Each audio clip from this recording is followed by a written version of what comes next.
So we give praise, esteem, and honor to the Most High. YAHUAH Yahushua this day. I'm good and tired. John 5:39, man. And after John 5:39, go back to Mark chapter 12. Mark chapter 12.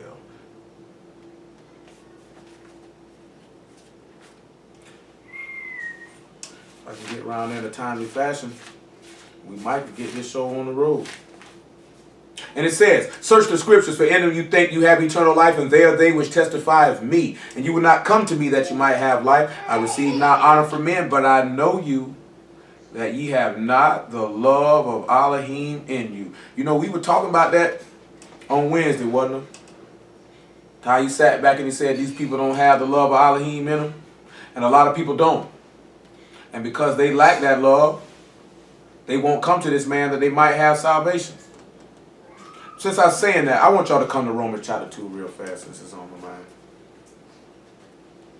I just want you to look at a statement that Paul says here. You know, a lot of Hebrews like to read it, but then they kind of misunderstand something. Because I'm going to show you something that this man said. We talked about it recently, and I'm going to just go ahead and get it again. See, look at Romans chapter 2, right? And verse 10. And after that, I think it's Psalms 144. It's Psalms 144. Just bear with me. I just hit my mind. Just bear with me. Romans chapter 2, verse 10. Just bear with me. Matter of fact, make it 7. Make it 6.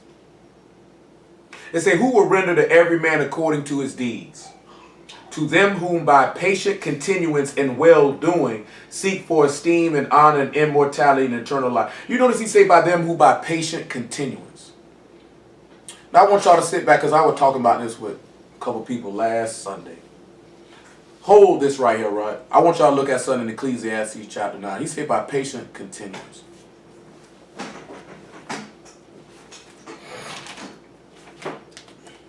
Ecclesiastes 9 and 11.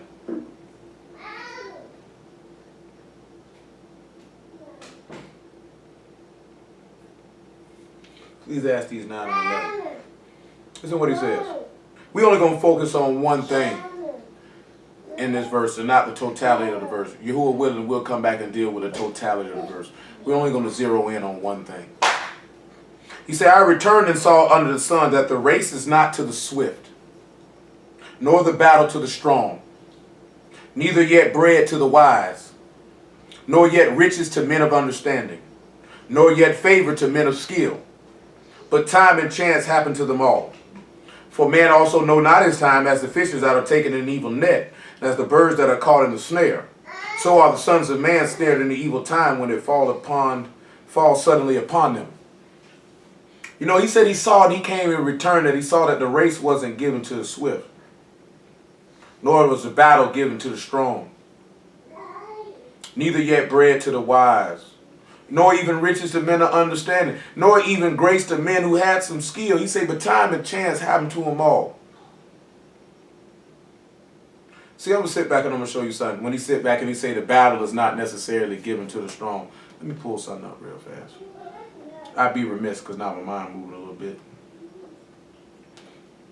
And I feel the need to go ahead and do that. So let's look at something, right? When we look at race, you sit back and you look at it's a course or a trial of speed. And the word is maros. It's a trial of speed. You know what I'm saying? But then he sat back and he said time and chance. So then we want to look at time and chance. We want to look at that right behind that. Well, first I'm going to look at battle first. Let me do that first. And we look at it's Mikhailman, it's a battle or it's a war.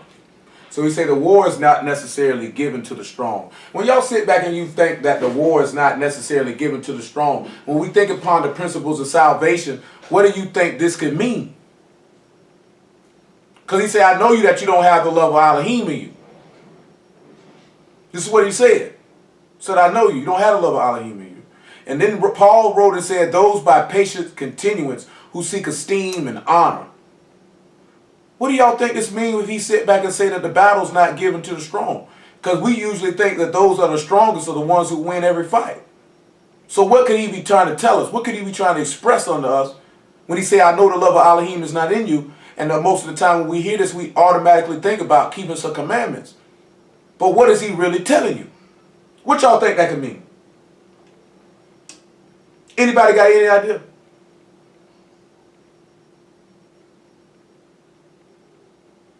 Don't nobody got nothing for me? Can't nobody come up with nothing? Boy, I know somebody can tell me something. Can y'all hear me? Does anybody hear me? Are you there?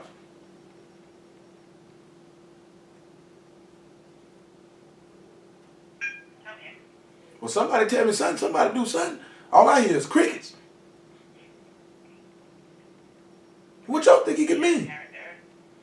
He said the battle's not given to the strong. So we need to ascertain what is the battle.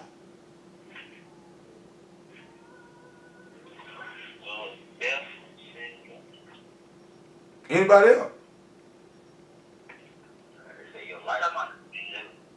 How about the spiritual battle, the war between the demonic and the spiritual. Mm-hmm. It's talking about what spiritual warfare. Yeah, you can look at it in that aspect. I want y'all to sit back. And look at something. I think it's 1 Corinthians chapter 4. I might want it. Let's see what that says. Let me see if that's what I want, or is it chapter 1? Let me make sure. That's 2 Corinthians. That ain't gonna work. Let's look at 1 Corinthians chapter 4, right? Now let's look at about verse 7. Matter of fact, make it 6. Matter of fact, make it 5. 1 Corinthians 4 and 5. Now, there's certain things that he mentioned in Ecclesiastes, right? That man say the bread's not given to the wise, the battle ain't given to the strong, the race ain't given to the swift. Say favor ain't even given to men of skill. Riches not even to men of understanding. Say, but time and chance. That happened to them all. Let me look at time and chance before we proceed. When we look at chance first, it's an occurrence or an happening, right? And it's pagat. That's all it is. Just an occurrence or a happening. Something that can occur. So he says something that can occur to happen to everybody. And time's pretty simple. I just want y'all to hear the word for it. If we was actually all in here together, we'd spell them out. And go even further with it on what he's trying to express to us.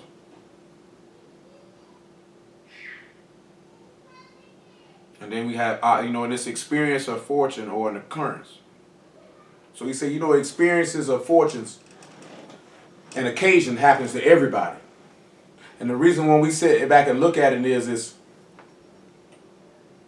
that occasion that happens to all is the trying of your faith. Your reins got to be tried. You know what I'm saying? I think that's in Jeremiah 17. Let me sit back and make sure that's where that's at. Just tell you what the verse is, because I'm pretty sure that's what it is, probably about verse 14.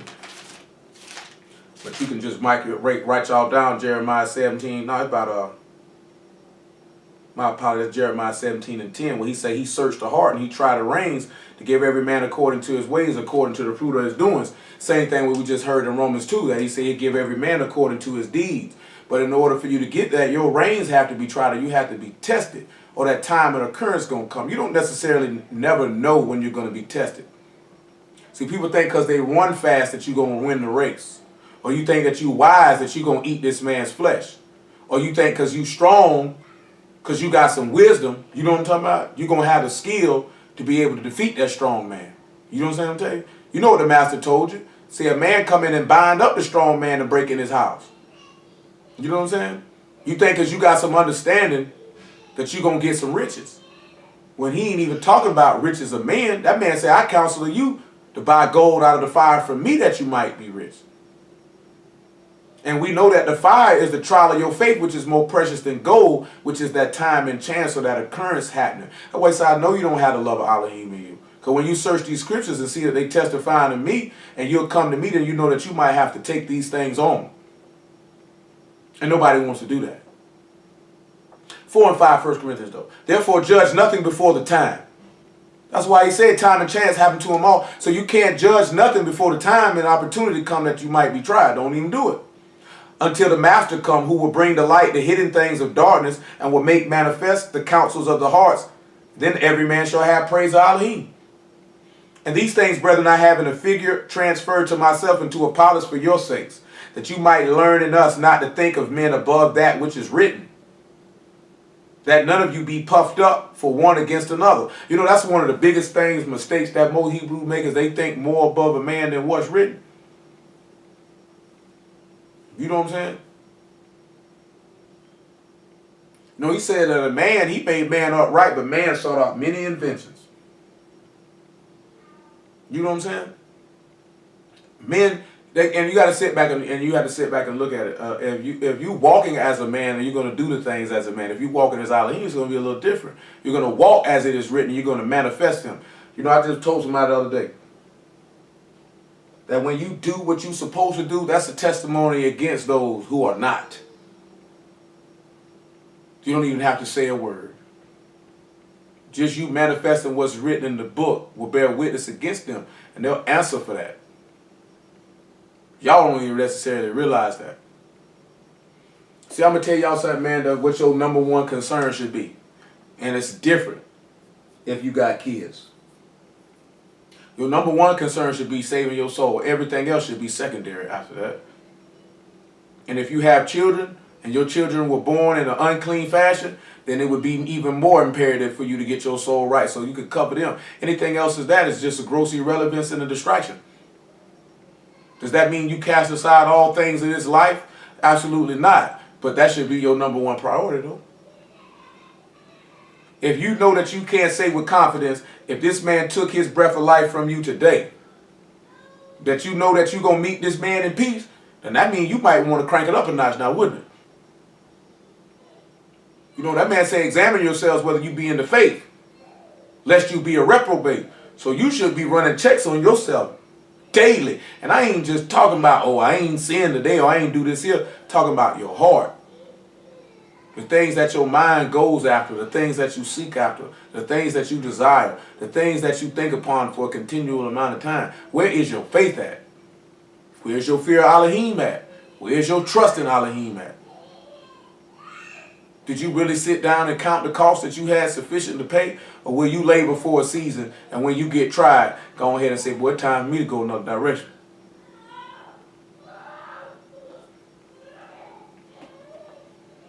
He say, for he make thee to differ from another. For who make thee to differ from another? And what hast thou that thou did not receive? Now if thou did receive it, why dost thou esteem as if thou had not received it? Now ye are a fool, now ye are rich. You have reigned with kings as kings without us. I would to Elohim you did reign, that we might also reign with you. For I think that Elohim has set forth us the apostles last, as it were appointed to death. For we have made a spectacle unto the world, and to Malachim and to men. For we are fools for Mashiach's sake, but you are wise in Mashiach. We are weak, but ye are strong. You are honorable, but we are despised. Now listen to what he say, right? You know, in fact, it's something else too. I think it's in 1 Corinthians chapter 1, chapter 2.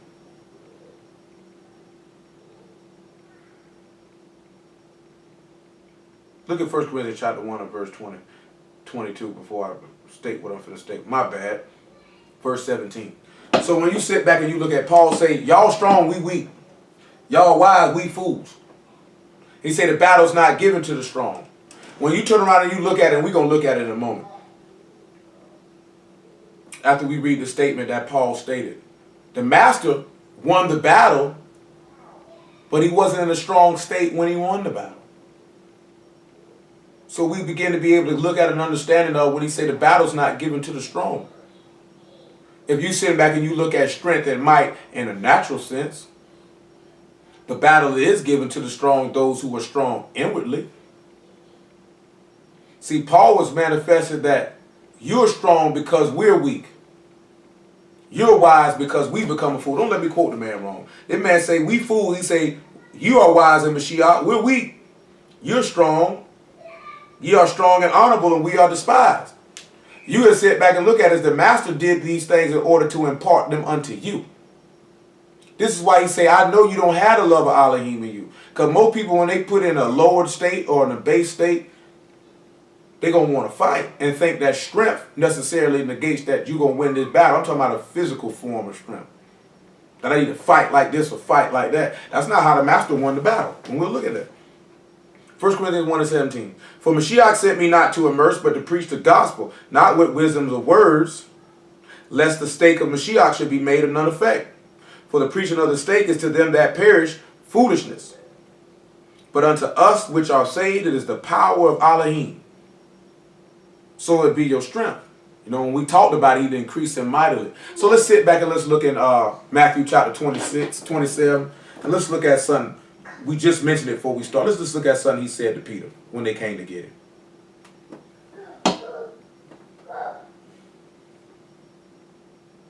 About 27:44.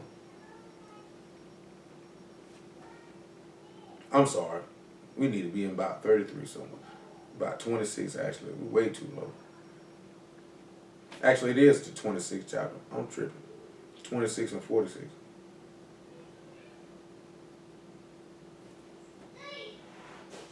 We'll look at 45. Look what the master say. Then come he to his disciples and saith unto them, sleep on now, and take your rest. Behold, the hour is at hand. The Son of Man is betrayed unto the hand of sinners, into the hand of sinners. Rise, let us be going. Behold, he is at hand that doth betray me. And while he yet spake, lo, Judas, one of the 12, came with him a great multitude with swords and staves from the chief priests and elders of the people. Now he that betrayed him gave him a sign, saying, whomsoever I shall kiss, that same is he. Hold him fast. And forthwith he came to Yahushua and said, hail, master, and kissed him. Yahushua said unto him, friend, wherefore art thou come? Then came they and laid hands on Yahushua and took him. And behold, one of them which were with Yahushua stretched out his hand and drew his sword and struck a servant of the high priest and smote off his ear. Then said Yahushua unto him, put up again thy sword into his place, for all they that take the sword shall perish with the sword. Think thou that I cannot pray to my Father, and he shall presently give me more than 12 legions of Malachim. But how then shall the scriptures be fulfilled that it must be? Now this man sat back and said that he had the ability to win this battle by outright utter strength. He told Peter this. I could pray for 12 legions of Malachim, take all these people out. But instead, I would transform myself into a weak state. I want y'all to look at something in 2 Corinthians chapter 12 of what he took. I got a quick question. Go ahead. What was the point of him, Judas kissing the master? Like, didn't they already know who he was? Like, he had to really point him out like that? Yo, he was just fulfilling certain aspects of the book, whether it's 2 Samuel chapter 20 with Amasa, or whether it's that woman in Proverbs chapter 7, shoot, and a couple other places. Okay. Kind of taking it right. No, you good, you good. 12 and 8. 2 Corinthians 12 and 8.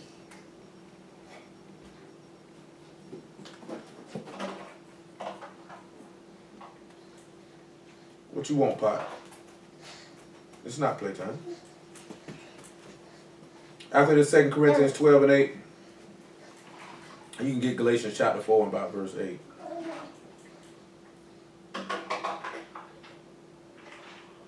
You know what I'm saying? When we look at certain things when it comes to the word, we still hold in Romans chapter 2 too. We don't want to be seen as being weak. You know what I'm saying? Because like I said, I was just talking about this here, right? When you in the street, or not even in the street, just as a man, period, you know what I'm saying? You're taught not to show your weaknesses or even to discuss them. You know what I'm saying? The reason being is because you know that, how to put it? You know that men will take advantage of that. You know what I'm saying? I done told y'all before,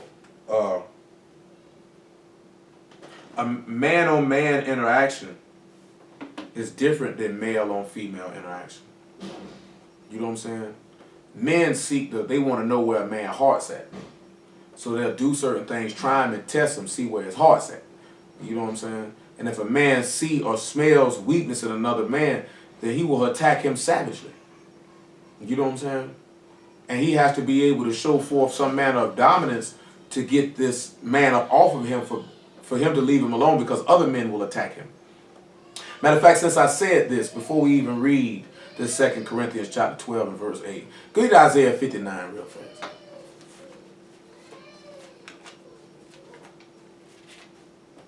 Isaiah 59, say probably about what? Verse 13. Yeah, verse 13. Isaiah 59 and 13.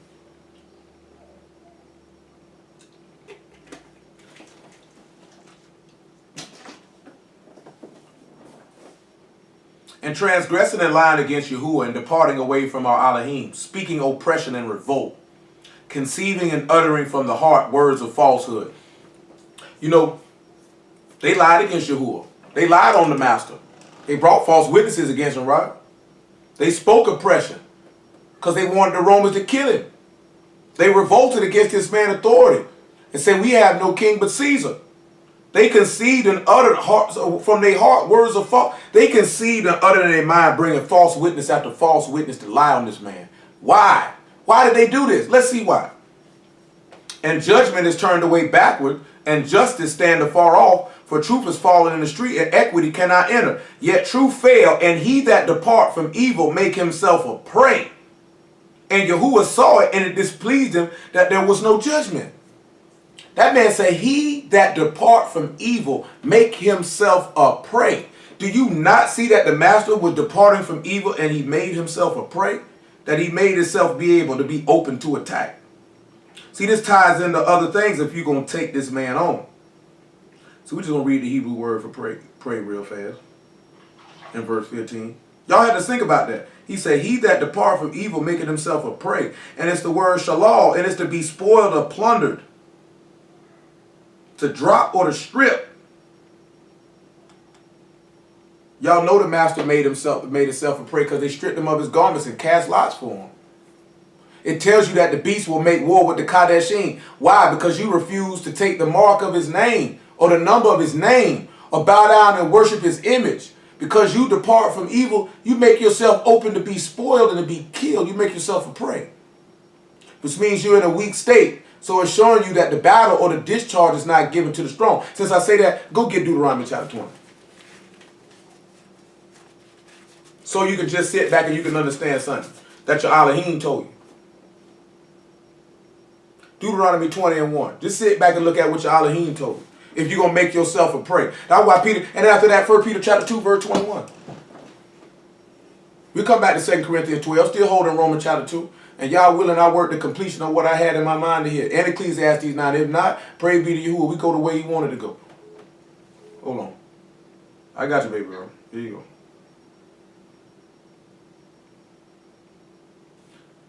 Deuteronomy 20 and 1. Listen to him. When thou go to battle against thy enemies and see horses and chariots and a people more than thou, be not afraid of them. For Yahuwah thy Elohim is with thee, which brought thee up out of the land of Mizraim. So remember now, when you're departing from evil, you make yourself a prey. You don't even sit back and you realize that we departed out of Mizraim, we made ourselves a prey. Them people wanted to come against us because we departed from evil by getting out from amongst them. And now they want to come after you and fight for you. Fight against you, my apologies. The same way you see that when you look at Gog and Magog in Revelation, and you see that they come up against the city of unwalled villages and want to come fight because we done departed from evil. But Elohim stood up for fault for them, even though when they seen the chariots and all these people coming up against you, he says, Yahuwah, your Elohim, which fought fight for you. When you seen those men in Revelation, when they say, man, they were up under the altar, and they say, when will you avenge our blood? He said, man, give them white robe, tell them rest for a little season. He say, man, this saith the Ruach, man, Baruch to those who die in the master, their works do follow them. You got to understand something. When you are weak, you are strong in this man. Because then your hope and your trust got to lie completely upon him. When you look in the book of Nehemiah, when they were building the gate, they were not in a position of strength. And all these people were trying to come against him to put fear in their heart, to stop them from doing the work. And he leaned on his Elohim. That's what gave him strength. That's what sustained him to continue in the face of opposition.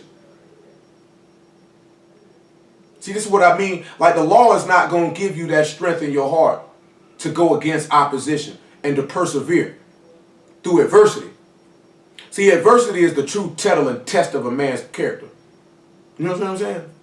When a man is put in an adversity, it doesn't matter if he weeps. It doesn't matter if he gets down. It doesn't matter about any of those things. It's how he responds to the adversity. Does he continue to fight or does he quit? You know what I'm saying?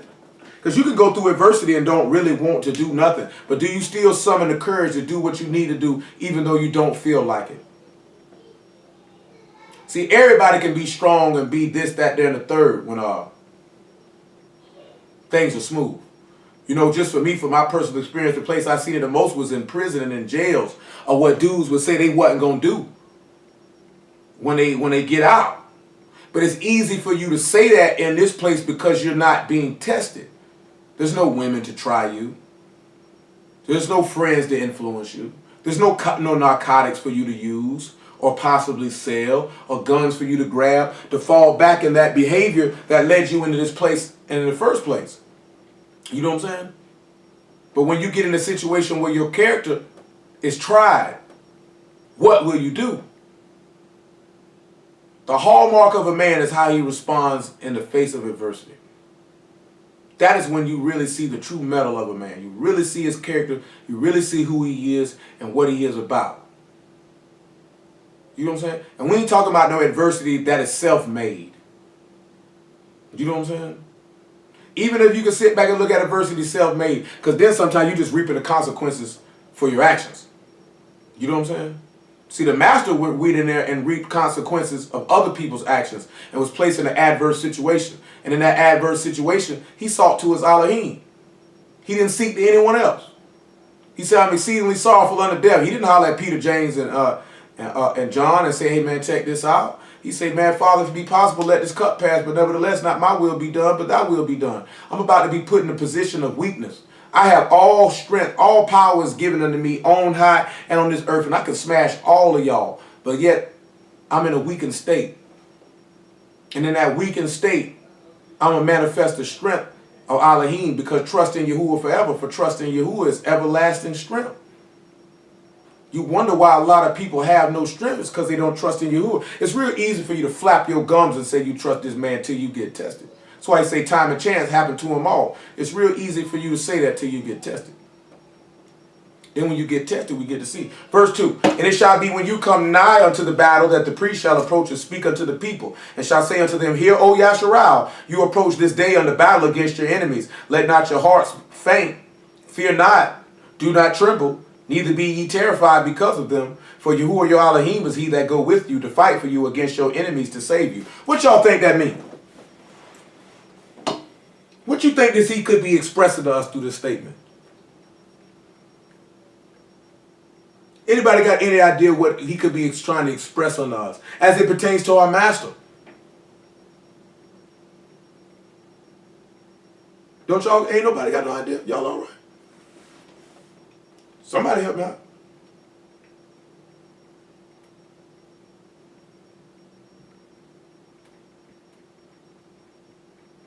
Golly, y'all used to help me out back in the days, man. Now y'all just leave me out to dry. Well, let's sit back and see, right? He said, when the day of the battle against your enemy come, don't be faint, don't fear, don't tremble, don't be scared. Say, Yahuwah go fight for you, right? And then what he said. Well, let's see who your enemy. Let's see who your enemy. Y'all know who is the enemy.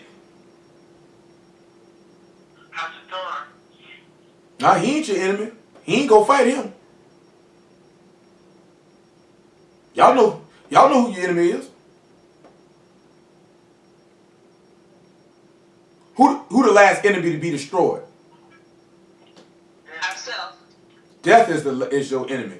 You can be your own worst enemy, but the enemy that we looking at, Hashatan is an enemy, because remember he said, make your enemies your footstool, and he said, he'll bruise Satan up underfoot. But the last enemy to be destroyed is death. That's who he went to fight, didn't it? So, Satan was already beat. He was already beat. He was beat before he started. You know what I'm saying? But he had to destroy that power that Satan had over death. He had to discharge that enemy. And you notice that he told him, don't be afraid when you go to the battle, and don't faint. And we look at when the master was in the garden, did he fall out? Did he tremble? Well, I put it said, he drunk the thing with fear and trembling, because the book tell you that. You know what I'm saying? But when they came and got him, what we read in Matthew 26, did he fall out and faint? Did his heart tremble? Was he scared? Was he terrified? He told him, man, shoot, boy, the man who coming to portray the Son of Man, that hand, come on, we got to be going. When they came up in John 18 and slapped fire from it, was he scared? He said, man, what you hit me for? He said, if I did evil, then good. But if not, what you put your hands on me for, man? When they say, tell us if you be the Mashiach or not. He told him. He said, you the king of the Yahudim? He said, you said it. Did you hear that? Did somebody tell you that? Or did you come up with that on your own? You know how gangster that is? Somebody, you know that somebody's got you in a position where they could kill you, and you look him in the face and say, man, you came up with that on your own. Look at John 18, because I love how he just told him that. He said, somebody told you that, or you came up with that on your own. You know how hard you got to be to look somebody in the face and tell them that. John 18 and 32.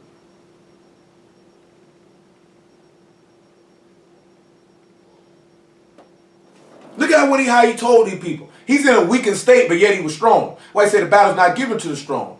The war wasn't given to the strong. The war was given to a man who was in a weak state. In that weak state, he was able to discharge your enemy because it was Yahuwah that came and fought for him. Yahushua didn't have to come do it. Yahuwah come do it for him.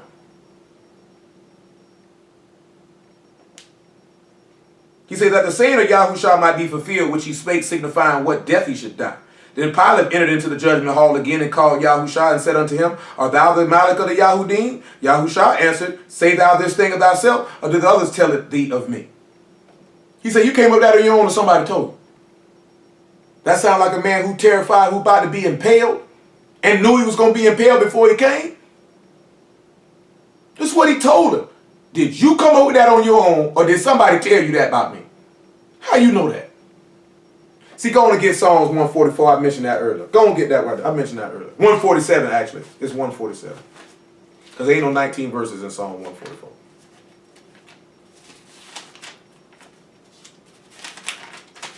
Ain't no 19 verses in Psalm 44. It's 15 of them, not 19.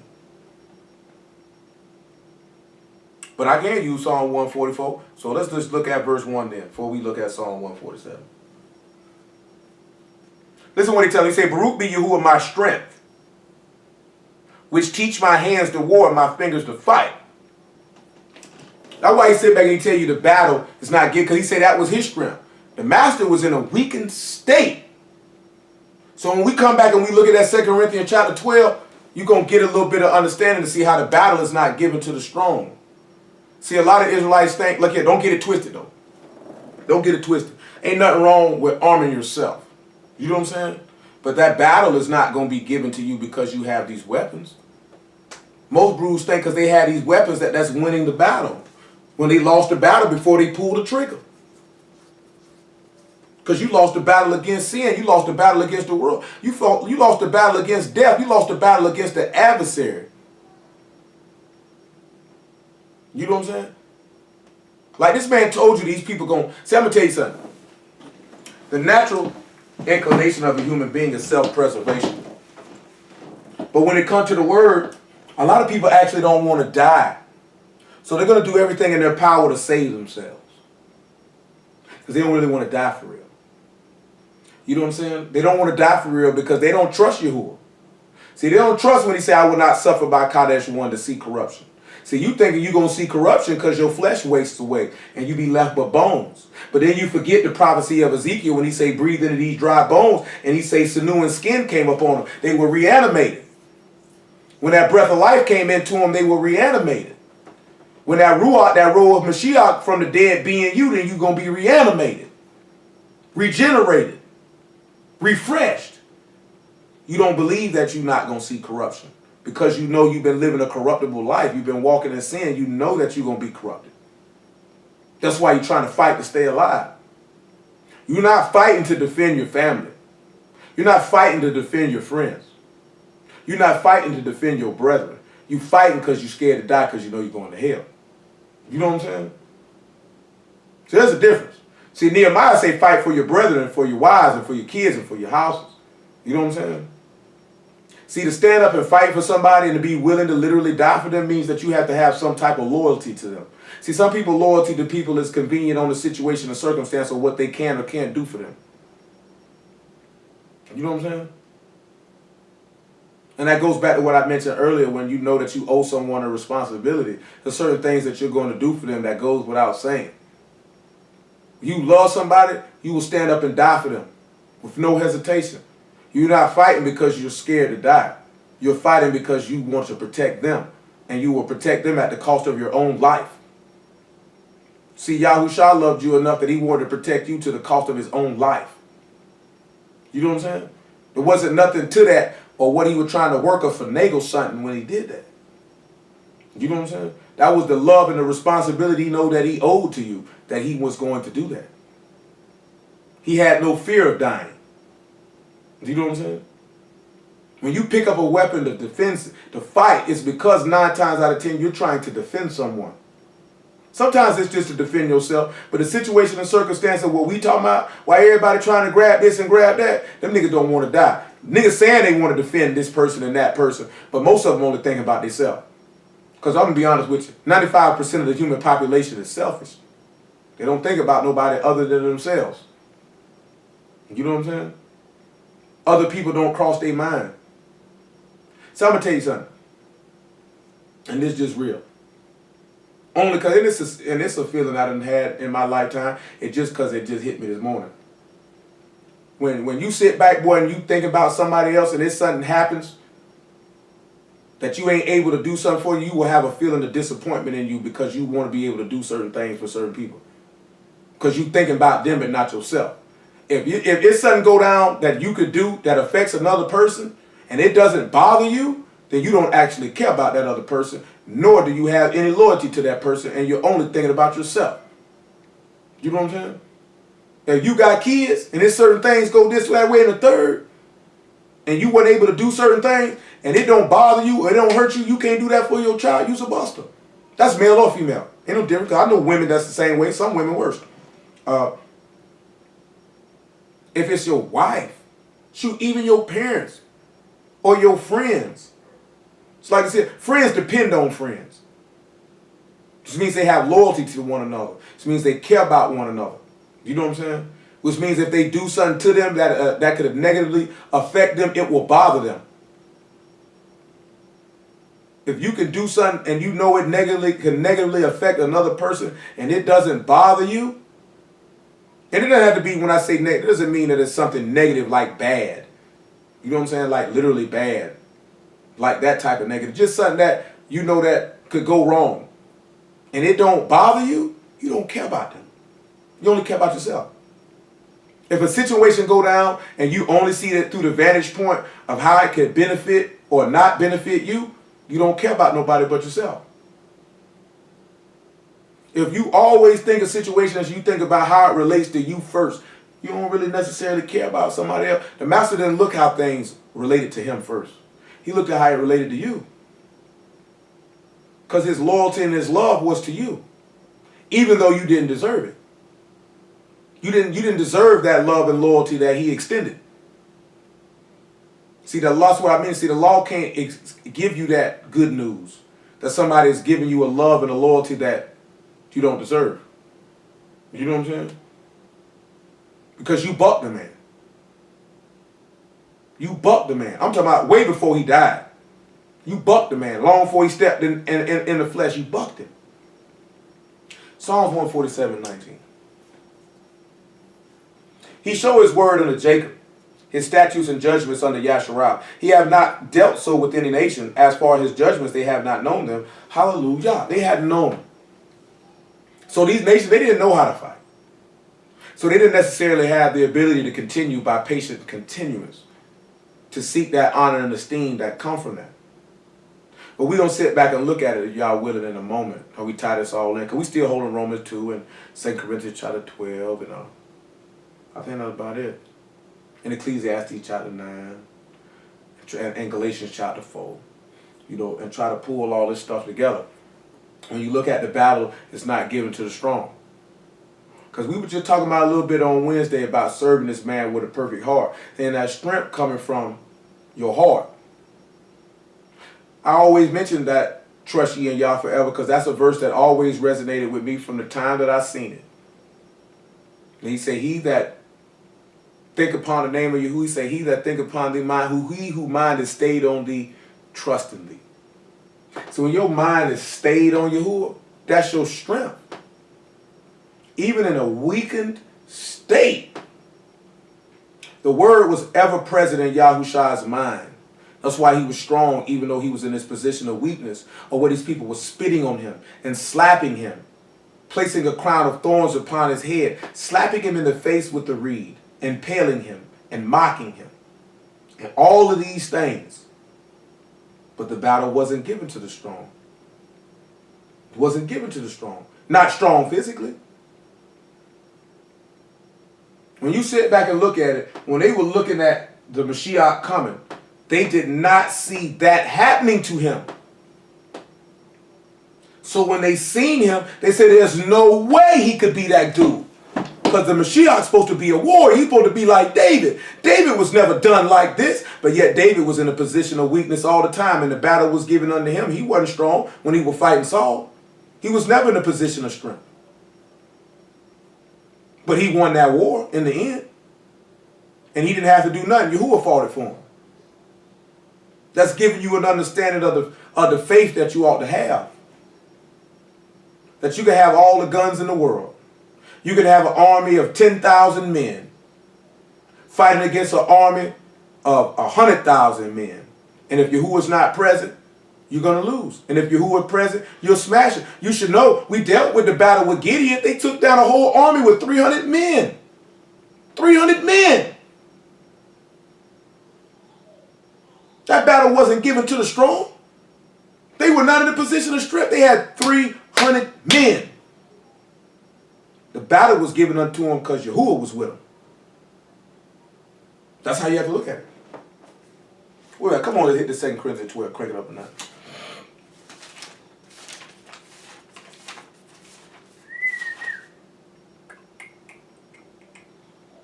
Twelve and 8.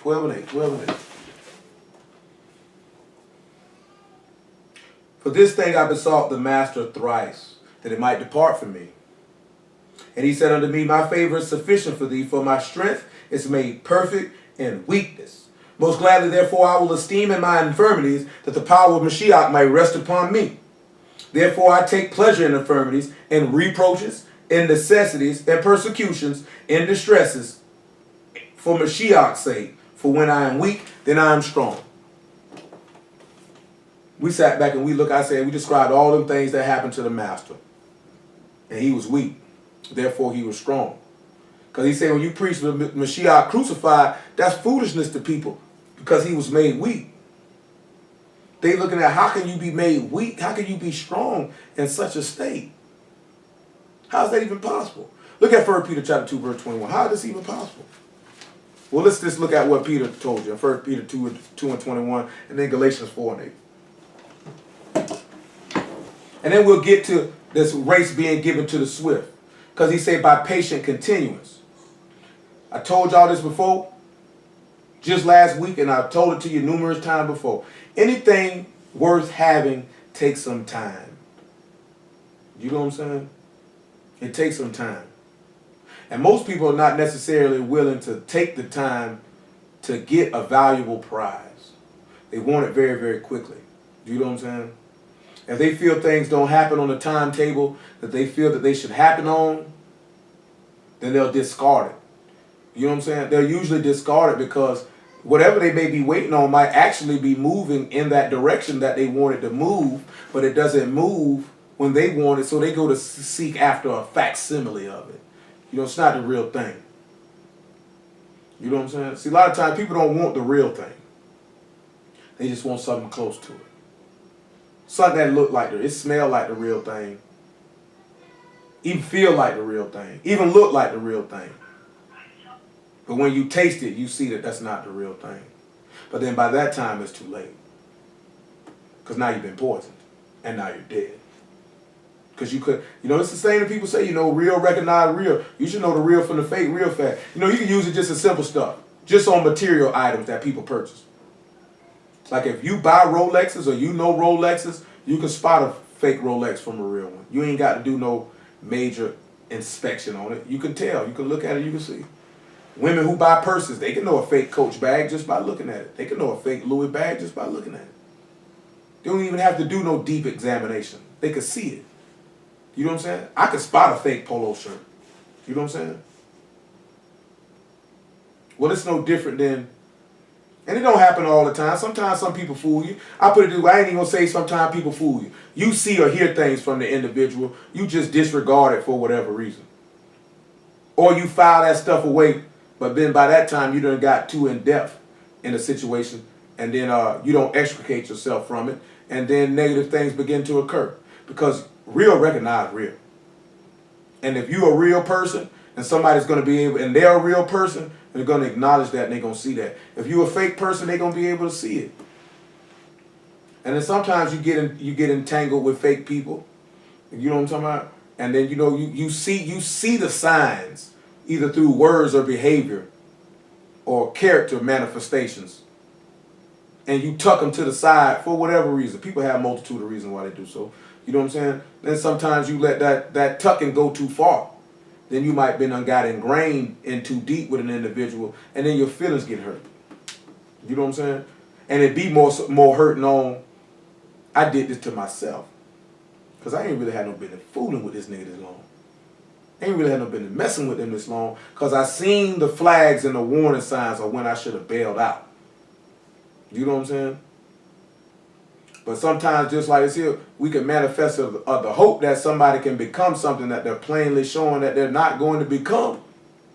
We stay around too long. See, Yahuwah don't do that. See, once you've been manifested to him that you have no desire to amend your behavior and you don't believe in him, he gonna dip.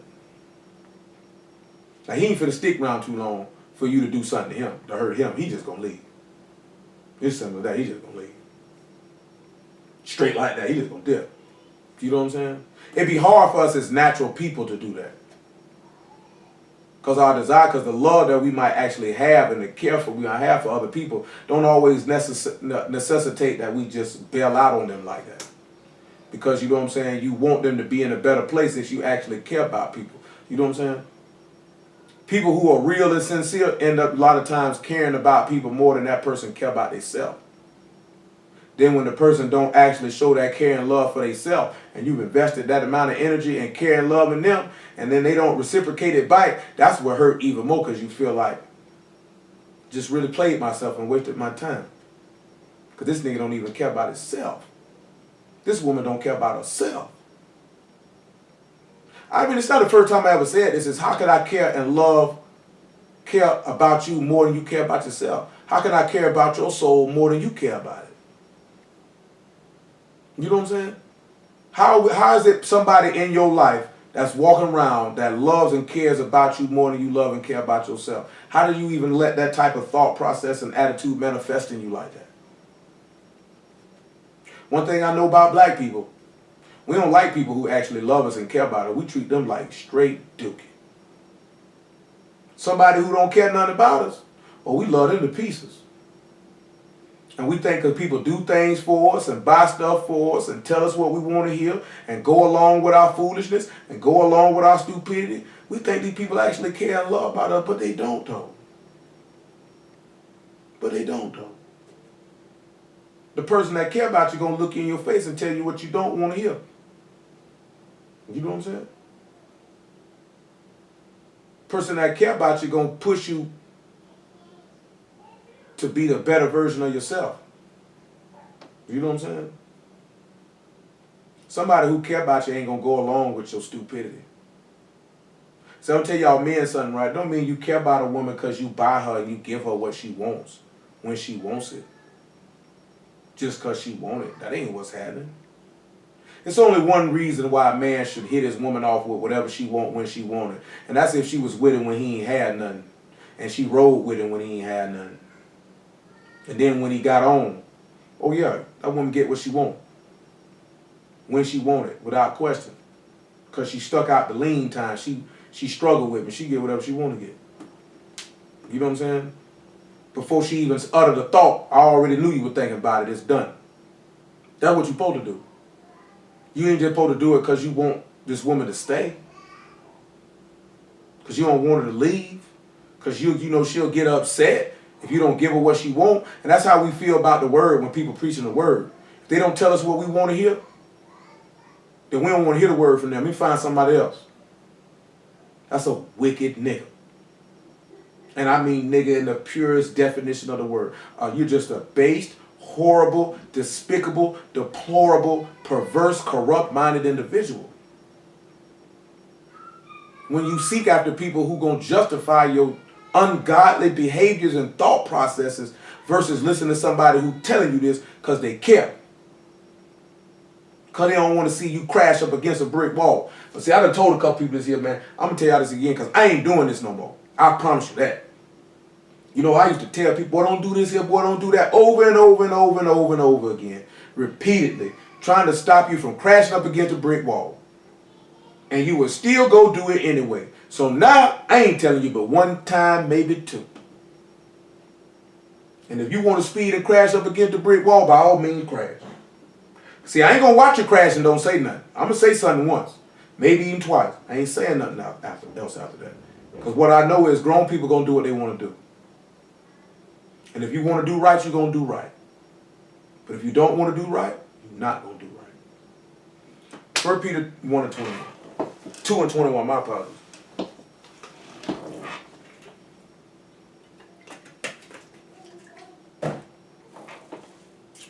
For even as unto were ye called, because Mashiach also suffered for us, leaving us an example that we should follow his steps. But let's look at verse 19, though. Let me read you 19, though. Because we're talking about the battles not given to the strong. For this is thankworthy if a man for conscience towards Elohim endure grief suffering wrongfully. See, the master endured grief or endured sorrow. He was a man of sorrows. He was exceedingly sorrowful, even unto death. If you don't think that's sorrowful, that what that man experienced by coming in there, because that's what happens when you're in a weak state, you're usually sorrowful. See, sometimes sorrow is good for the heart because it makes it stronger. But people like to avoid that. It definitely don't feel good when you're dealing with that. I'm speaking from first-hand experience. I'm talking about real life sorrow. Sorrow that a man couldn't even understand in his own mind unless he experienced it himself. But sometimes when you take it on Mashiach, you got to take on that type of sorrow and suffering and sadness, and your heart come out stronger on the back end. Everybody don't want that, though. For what esteem is it, when you are buffeted for your faults, you shall take it patiently. But if when you do well and suffer for it, you take it patiently, this is acceptable with Elohim. Again, this is going back to how the race is not given to the swift. Because Mashiach didn't get his reward quickly. He endured a lot of grief. See, we sit back and we want stuff and we want it quick because you live in a microwave society that emphasizes instant gratification. It's like this here, right? A lot of times, I use Kevin Hart just because I seen him talking about this a couple weeks ago. You look at Kevin Hart, the success that he may have now, and you think that he got that success overnight. People don't know the 19 years of toil and hard work of what he was doing to get to the point to where you know him as one of the top grossing comedians in the world. You know what I'm saying? You don't necessarily see that. When you look at certain athletes or even certain regular business people in your community, just in your community, you see somebody who's successful and you think that stuff just happened overnight. You didn't see the years of leanness and the struggle and the days where they were eating ramen noodles, dressing like this and dressing like that, pushing a bucket. You know what I'm saying? To get to that point of success. Because they knew there wasn't no shortcut. Like I read y'all that thing. There's no shortcut. You can't shortcut success. You can't do it.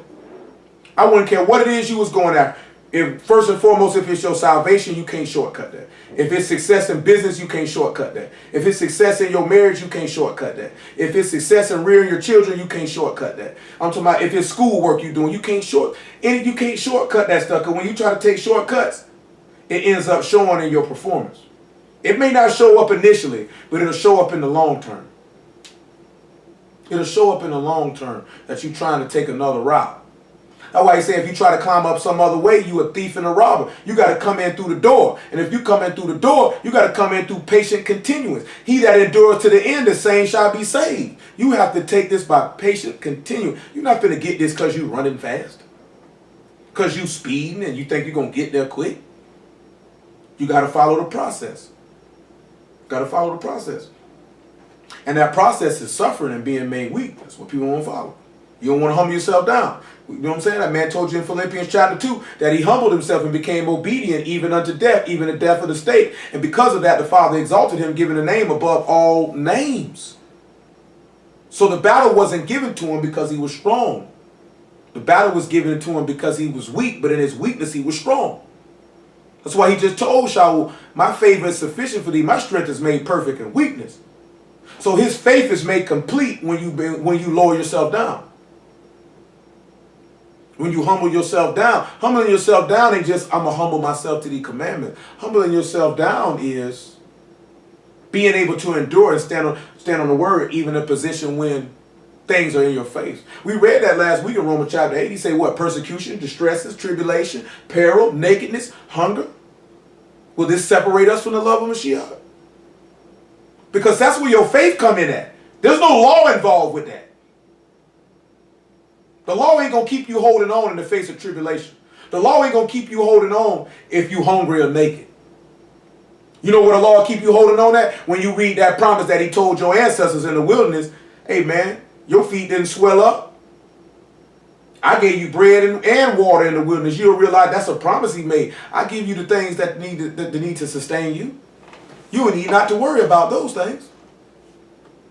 He say, seek the kingdom of Elohim, all these things be added unto you. You don't need to be worried about these things. That's life for me to do. But when you hungry like that, that's when you get tested.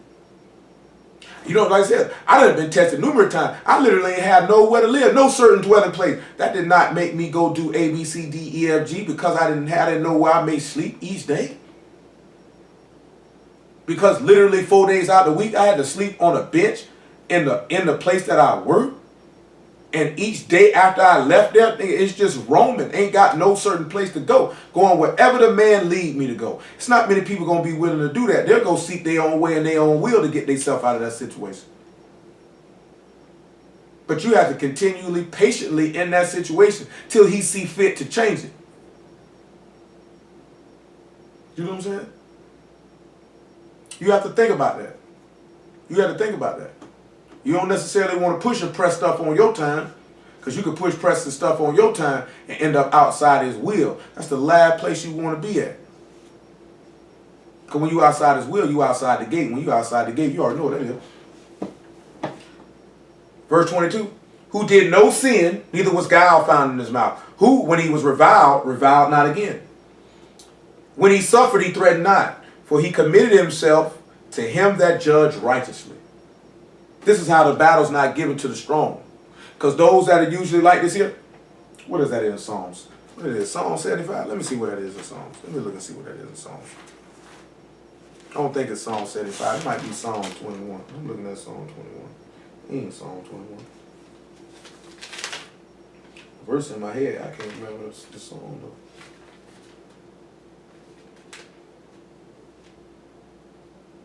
You know, I can't recall the song off the top of my head, but he sat back and he said, some men look to horses and chariots. He said, but we look to Yahuwah. See, you get in certain situations, man, and you get tested. You want to seek things outside of Yah to be able to save you and deliver you. But these things can't get you. Go to Galatians 4:8 though. These things ain't gonna get you up out of that. Because you got to remember that race ain't given to the swift. You're not going to get it just because you're running fast. Just because you speeding and you think that's what's going to happen. It's so many times in this book where he told you, wait on Yahuwah. Wait on Yahuwah. And that's where your patience come in at. That's where your faith come in at. And that's why a lot of people don't exhibit that. A lot of people don't have that faith. That's why they won't wait. That's why they won't wait. You know, but thank Yah for faith. Thank Yah for the word and thank Yah for faith. Because some people he extended to and others he don't. Blessed are those whom he extended to.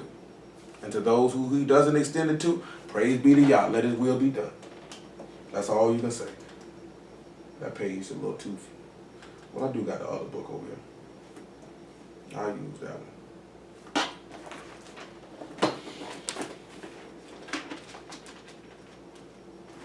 Galatians 4:8, right? And it says, He said, howbeit then, when you knew not Elohim, you did service unto them which by nature are no gods. But now after that you have known Elohim, or rather are known of Elohim, how turn ye again to the weak and beggarly elements, whereunto you desire again to be in bondage?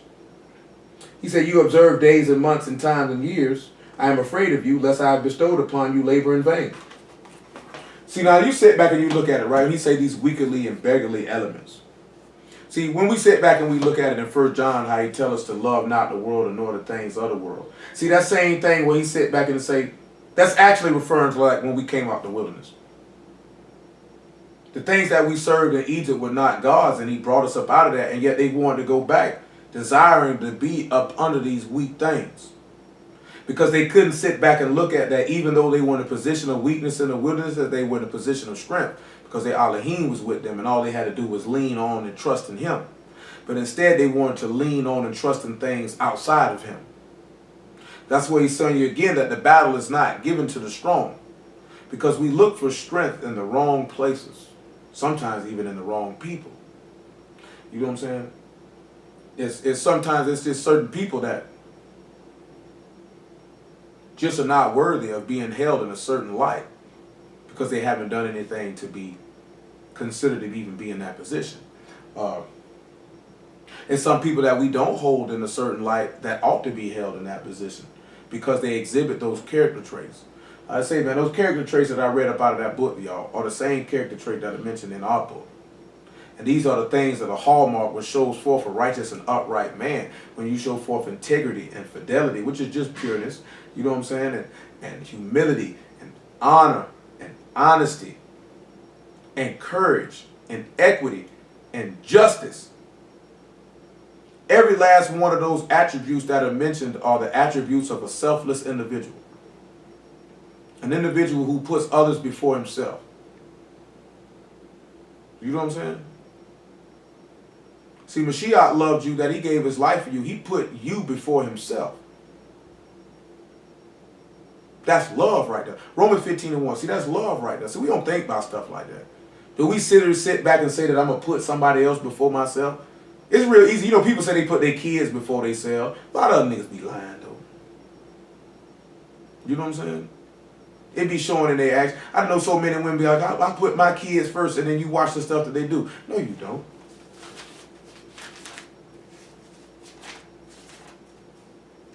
I know some women right now, boy, I know that they would not sit back, that if it came down to them eating and their kids not eating, or vice versa, that them hoes gonna eat.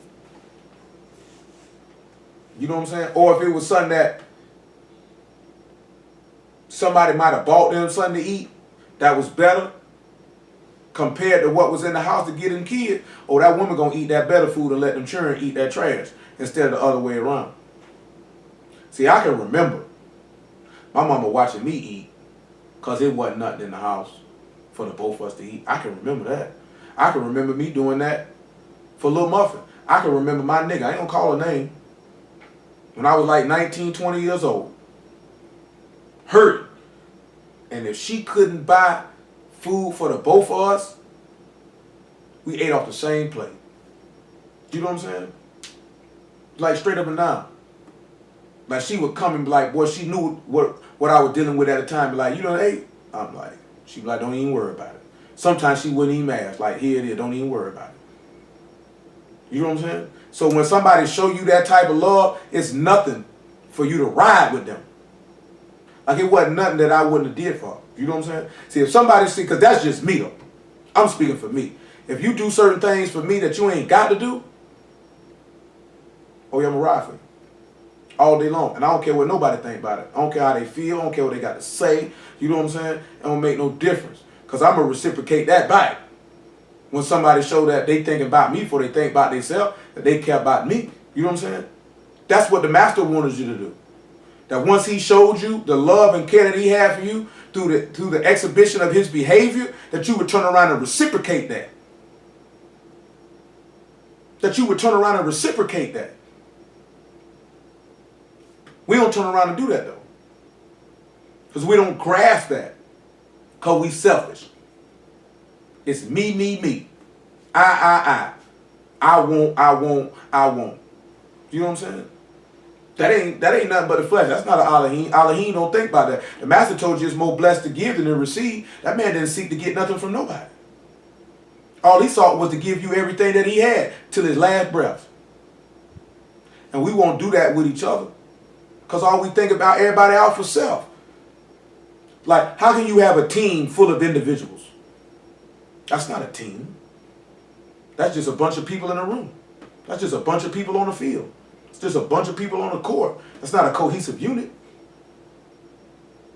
So therefore, as a cohesive unit, nothing that's of any magnitude can be accomplished.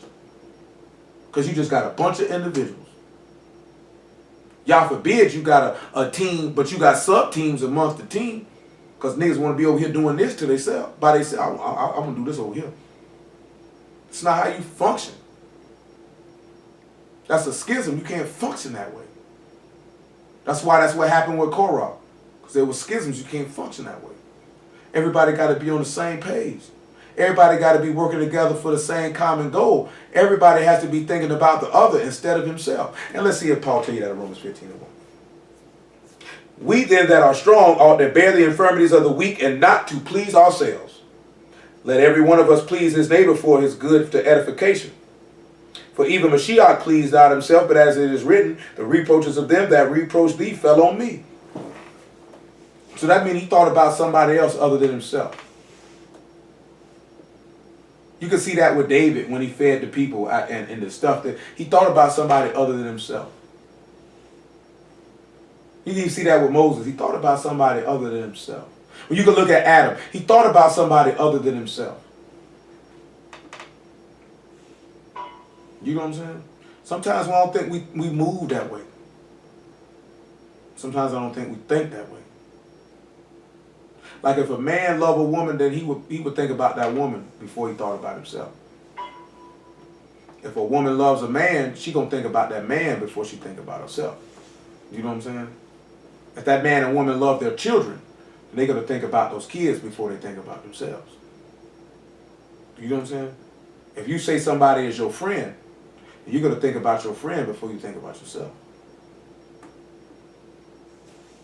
Do we have that mind frame? Do we operate in that fashion? Let's look at something in Daniel chapter 12, by verse 10.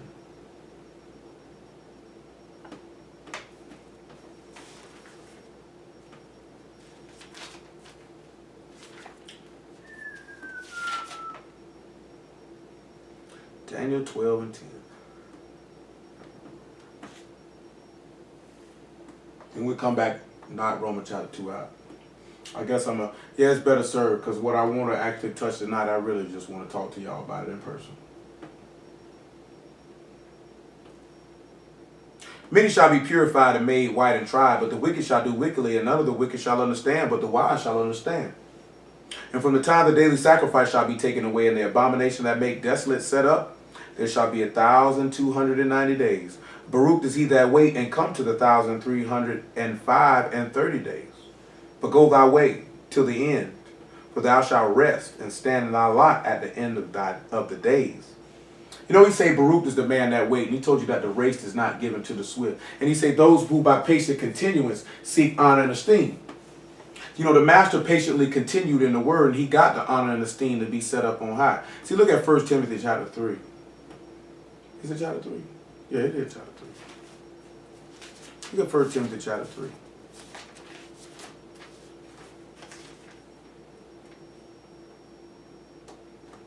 First Timothy chapter 3, verse 14. Let's sit back and let's see if we can establish the honor and esteem that he received by his patience continuous. Understanding that the race is not given to the swift. And then we can see why the race is not given to the swift in just a little second. These things write I unto thee, hoping to come unto thee shortly. But if I tarry long, thou may know how thou ought to behave thyself in the house of Elohim, which is the house of the living Elohim, the pillar and ground of the truth. You notice he said if he take a long time, you ought to know how to behave yourself. Because remember what we're looking at in Romans 2, he say by patient continuance. You know, it's funny because Samuel gave Shaul an instruction about something that he was supposed to do till he came. Anybody remember what that is? Well, let's go look at it in 1 Samuel chapter 12. Make sure that's the right chapter.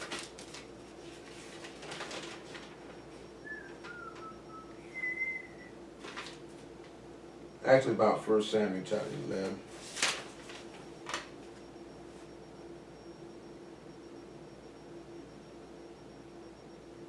Make sure that's what it is.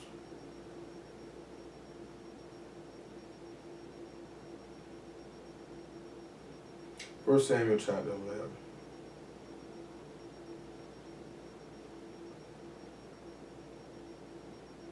No, that ain't what I want.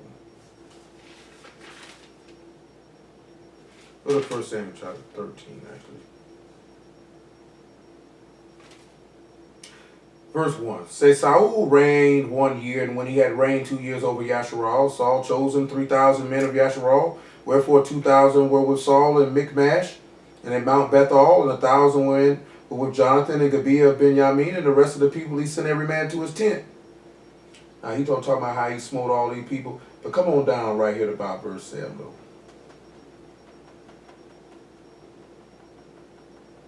And some of the Hebrews went over Jordan to the land of Gad and Gilead. As for Saul, he was yet in Gilgal, and all the people followed him trembling. And he tarried 7 days according to the set time Samuel had appointed. But Samuel came not to Gilgal, and the people were scattered from him. So he told them to sit back and wait a week. That's what he told them to do. Remember now, the race ain't given to the swift. Let's see what Saul do. Saul could have just waited. Let's see what he does. And Saul said, bring hither a burnt offering to me and peace offerings. And he offered the burnt offering. And it came to pass that as soon as he had made an end of offering the burnt offering, behold, Samuel came, and Saul went out to meet him, that he might salute him. And Samuel said, what hast thou done? And Saul said, because I saw that the people were scattered from me, and thou had came not within the days appointed, that the Philistines gathered themselves together at Michmash. Therefore said I, the Philistines will come down now upon me to Gilgal, and I have not made my supplication unto YAHUAH. I forced myself, therefore, and offered a burnt offering. Did you see how he tried to come up with an excuse to justify doing what he wasn't supposed to do? Instead of just saying I was wrong, he came up and told you, this is why I was stupid. You see, it's the Philistine fault. I had to force myself to do it. And Samuel said to Shaul, thou hast done foolishly. Thou hast not kept the commandment of YAHUAH thy Elohim, which he commanded thee. For now would YAHUAH had established thy kingdom upon Yasharal forever. But now thy kingdom shall not continue. YAHUAH sought him a man after his own heart, and YAHUAH have commanded him to be captain over his people, because thou hast not kept that which YAHUAH commanded. And the reason why we sitting back looking at how the race is now, see, when you move a little bit too fast, that stuff gets you cut off because you ain't keep that commandment, because he didn't come when you thought he was going to come. See, that's the same thing. You could get Luke chapter 12 by verse 44. Make it 43. When we look at Exodus 32, right, the people said, we don't know what become of Moses. He ain't come down from off that tree, man. Let's go ahead and make us a god. See, the race ain't given to the swift. See, we turn around and look at that. When something don't happen in a set period of time, then we go off and go do it on our own. Go do our own thing. We pull a Saul. So he say, Saul, you's a fool. Regardless of how long it take, you supposed to wait. See, I'll give you a situation, right? Which, y'all forbid, my mind ain't even in that direction to even think like that. You can say, okay, for me it's more so, it's certain things I want to do. You want to have a legacy. To have a legacy, that means you want to have sons specifically to lead to what you're doing. You know what I'm saying? But in order to do that, you got to have a spouse. And in order to have a spouse, you got to have somebody who actually wants to be with you other than anyone else in the world. Now, you can wait on YAHUAH to lead you in a direction to meet a specific mate. I could wait on him, or I could push it myself and go grab me somebody just because I want somebody. And it's not necessarily that I even want them. It's just because you want to have a legacy to leave to your children. So then you end up getting outside and doing foolishly because you didn't wait on him and get yourself cut off. Just that simple. Because all you had to do was wait. Because what Yahuwah has to offer is better than what you could get. But sometimes, see, we don't want to wait. We want to push it ourselves. See, Saul didn't want to wait. He wanted to push it himself. It cost him the kingdom. So guess what that's going to happen if you do it and you push it yourself? It's going to cost you the kingdom. It's going to stop you from getting in because you didn't want that esteem and honor that came from abiding patiently, waiting on Yahuwah. That's something to think about. That's something to think about. Those people, those 3,000 people that were killed in the wilderness in Exodus 32, is because they didn't want to wait. So they wanted to push it themselves.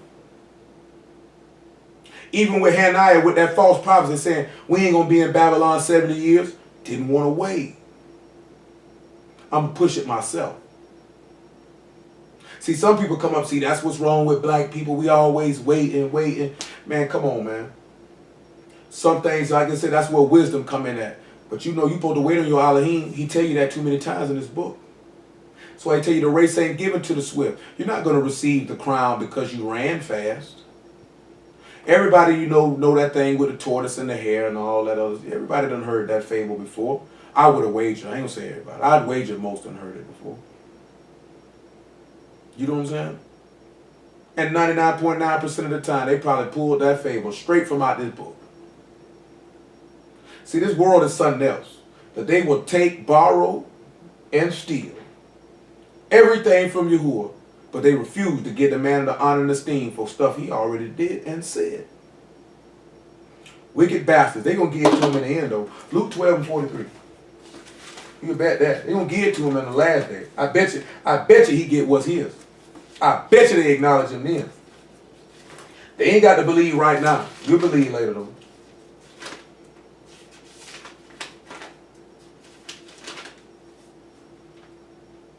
$12:43. We'll make it 41 though. Then Peter said unto him, Master, speak thou this parable unto us or even to all? And the master said, Who then is that faithful and wise steward, whom his master shall make ruler over his whole household to give him their portion of meat in due season? Baruch is that servant whom his master upon coming shall find so doing.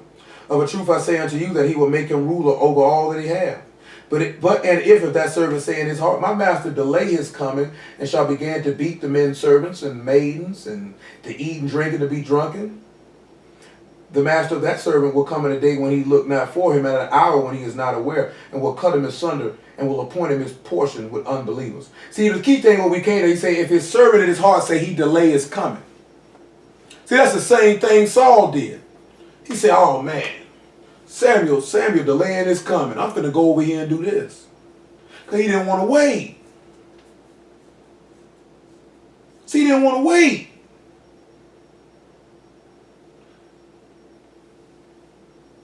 That's the biggest problem with our people. People in general, but I'm talking about black people. Our people. You know, I had a white dude get mad talking about I was race baiting and all this stuff. But you know, screw Buddy. You know, Buddy's a douchebag. Because he was like, you know, America ain't concerned with fighting crime. They're concerned about chattel slavery. They're concerned about continually keeping the black man in a continual state of subjugation. See, he want to call it race baiting because so many Caucasians in this country do not want to acknowledge that black people are oppressed. That black people are systematically targeted in various different arenas. White people are not attacked with predatory loans. Ain't no title loan stores in no Caucasian neighborhoods with exorbitant interest rates. You know what I'm saying? They blame the economic collapse and the bursting of the real estate bubble on black people because predatory lenders were giving loans to people whom they know couldn't afford them. And they blame that on people for taking the loans and not the fact that these people use unseemly practices to get these loans, knowing that these people couldn't afford them, but they were approving them for them anyway. So, you know, America's always been known for blaming niggas for their missteps. You know what I'm saying? They didn't put crack in the Caucasian neighborhoods. They put them in ours. I don't see liquor stores on every corner in your neighborhood. I don't see that. I just don't. All the bad schools are not in Caucasian neighborhoods. You know, you got the white folks in Duval County trying to figure out a way to send all their kids to school in Nocatee. because they got all them top level schools there. But the schools in the hood are deplorable. Why? Why? Why is black unemployment rate substantially higher than black population? Why is it black people are only 13% of the population in America? Why are they 50% of the people who are incarcerated in local, state, and federal facilities? Why? Is that by accident? Are you going to lead me to believe that we're just that wicked and evil?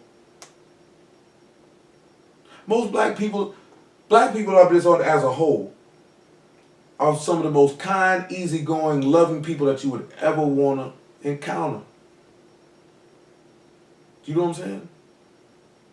Our thing is we adapt and become like the situation and circumstances and the people that surround us. And the scriptures bear witness of that.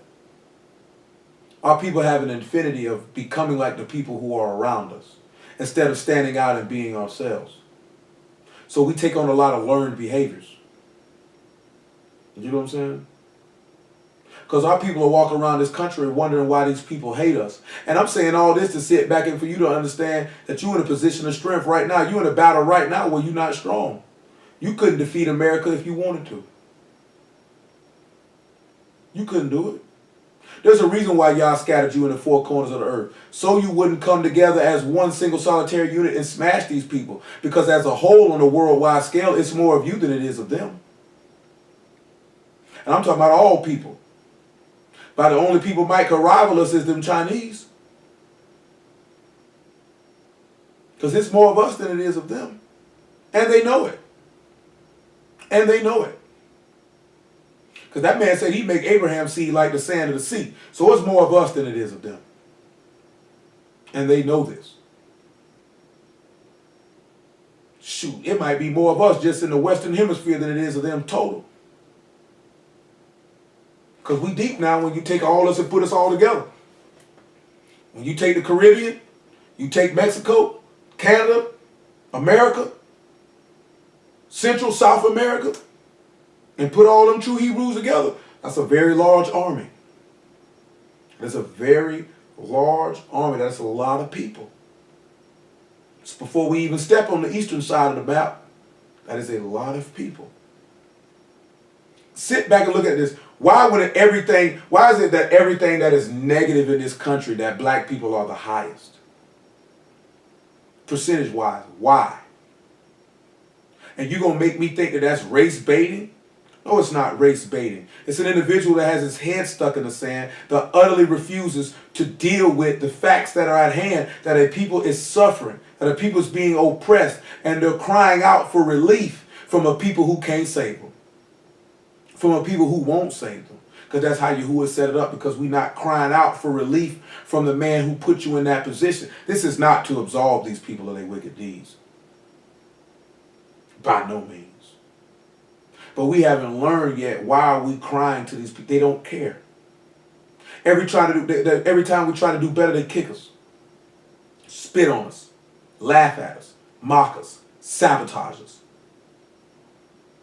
That's reality. That's reality. You know what I'm saying? See, it's funny when white people try to tell us about our reality. How dare you? If I don't care who it was. If you're not black, you can't tell me nothing about being black in America. You can't tell me nothing about it. How would you know? How would you know?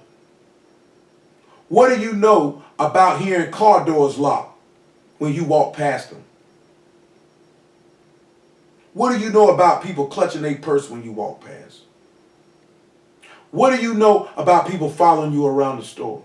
And you know what's crazy? That people clutch their purses when a black man walk past, but open up their purses wide when Caucasians, politicians come past, who are robbing you at a clip way further than any black man ever could dare to dream. The fact that you got all these white people in this country that actually give Donald Trump an audience to speak to and go along with what he's talking about. And I ain't even trying to get into all the other stuff that people be talking about. Just put all that to the side. I'm talking about strictly conversation. Just strictly conversation. That someone would even entertain that conversation, that say that they have a modicum of intelligence. that you would even entertain that conversation that this man is having. I ain't even talking about nothing in regards to what he say about black people or building no walls to block out immigrants. I'm talking about just this conversation.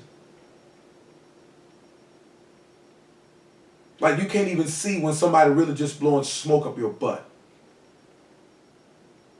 You know what I'm saying? See, people like to pick on George Bush for being dumb, but you could sit back and because you know these are just caricatures. Don't sit back and actually think that these people are actually like this. This is just a caricature that they put themselves up in public. It's just something that they just put themselves up in public. Because you might think George Bush dumb, and this man could be the most intelligent person you ever came across, because that's who he was for the cameras. You know what I'm saying? And what you see in Donald Trump is that's who he could be for the cameras. Because he's got a character he's been playing. He's been playing this same, see, most of y'all don't know the man like that. See, I'm old enough to remember when this man was the owner of the New Jersey Generals, of the USFL, which was a league at the time that was supposed to be competing with the NFL, but they only played in the summertime. They didn't play during, but Donald Trump wanted to actually try to play and compete with the NFL at the same time. But this way that this man's been acting, that y'all seeing right now when he's been running for president, is the way he's been the whole time. This is his character. He played it when he'd been on WWF. This was his character when he had that Apprentice show. This is his character. This man's playing a role. There's elements of it that you could tell like that's him. Obviously the things that are perversion. You could tell how he move and how he talk. That he owned that. But then some of the fantastical stuff he say out of his mouth, you would have to be able to tell. Can't no human being be that dumb who's in a public arena to talk like that. But then you forget that these people, when you deal with campaigns, that they have people who work for them who study human psychology. And they study the people who support candidates or particular political groups and political parties. And you got to realize these men don't write these speeches. People write this stuff for them. They have speech writers. They don't write this stuff. So that means somebody sat down and wrote this for him. That means they were setting it up for a particular way to elicit a particular reaction from you. And then, you know what? I ain't going to do that. I ain't going to do that. Let's come on back over here to Romans chapter 2. I'm not going to do that. Because what I was going to say was this. Because we just were talking about it last week. Even the master had a speech writer. And that was YAHUAH. He wrote for what the man was. He said that. My father tell me what I say. And what he say, I know is life everlasting. And what he was saying was to elicit a particular reaction from you. But for the positive as it pertains to salvation. That you might be through his patient continuance, that you might patiently continue until you receive the reward. But you got to finish your course. You got to run the race. After we finish this Romans 2, we're going to look at a couple other places. Because it's about 11:15.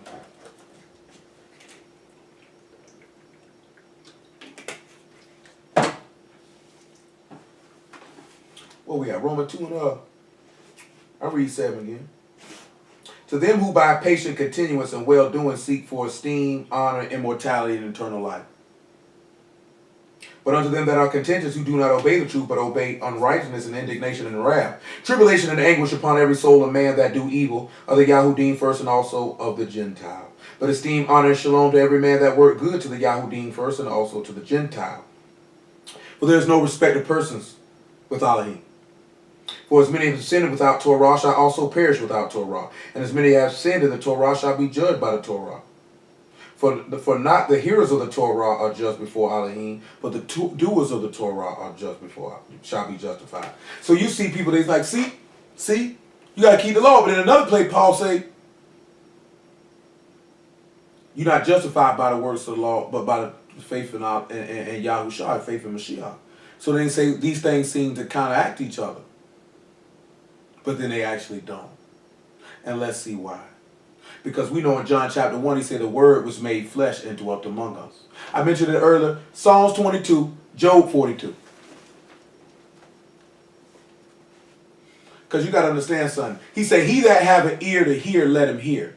And we know for us that hearing is hearing with the intent to do, because we talked about that Wednesday in that Deuteronomy 6. Like I said, I'm going to say that because that's a little intricate. So we're going to finish that all the way out. I want to be in person with y'all with that. When we go to talk about Baruch, there's the fruit of thy body.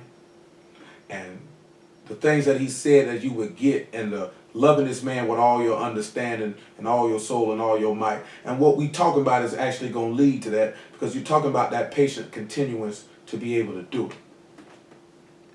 Because if you love somebody, you're going to love them all the way to the end, and you're going to go through whatever. I'm going to tell you something. If you genuinely love someone, you're not going to give up on them. You're going to ride all the way out with them. You know what I'm saying? Unless, because there's one caveat. Because even Yahuwah got that one caveat. Unless they forsake you. And sometimes somebody forsaking you is not necessarily them leaving you with their physical presence, but their behavior. Because you ain't got to be no fool now. See, I'm going to tell you something. See, some people say they treat me bad, and they do this to me, and they do that to me, or this, that, there, and the third. But then when you really ask, what did they really do to you? Do you actually have tangible reasons of why you say that this person has mistreated you? Or you just didn't like what they said or how they said something? Or you didn't like how they held you accountable? Or you didn't like that they were pushing you to reach to a higher standard of state of being? What is it that they really did? Because like with John Brown beating on his wife and abusing her physically, mentally, and emotionally, that is mistreating someone. See, we live in a generation of a mentally and emotionally weak people who that certain things are stated, they're easily offended. See, you know, I had looked something up. Matter of fact, I'll read it to y'all when I'm done. Or I might read it to y'all in the flesh.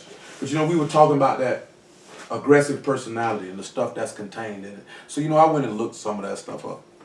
And most of the stuff was negative, save one thing that I found. And when you look at, matter of fact, I'm going to just go ahead and pull some of this stuff out right now.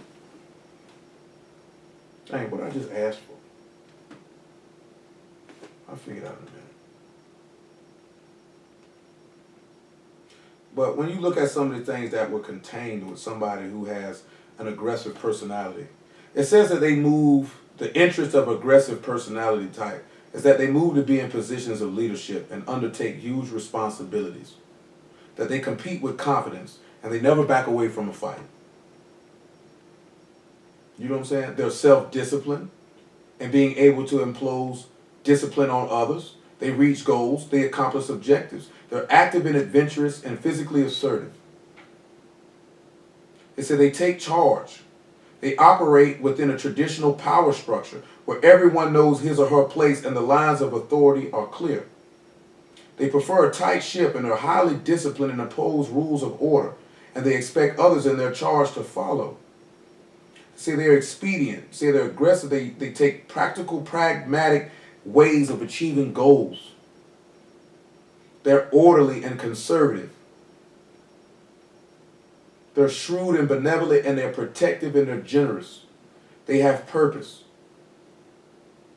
They're brave and they're fearless and they're tough. They have energy and they're active. And they're assertive and they're confident. They're open-minded, meaning they think things through and examine them from all sides and don't jump to conclusions. They're able to provide wise counsel to others. They're persistent. They don't quit. They're prudent. They're careful about their choices, not taking unnecessary risks. And that their spirituality, the things that they believe on, they stand on it firmly. They're not faint-hearted or squeamish.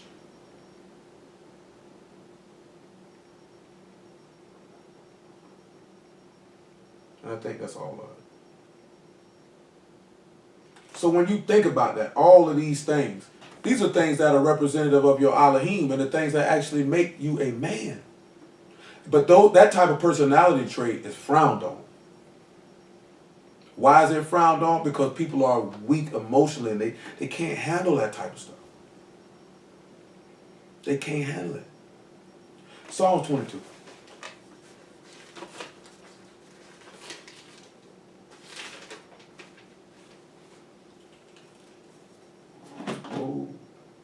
make sure that's the one I want. Is it Psalms 18? My bad.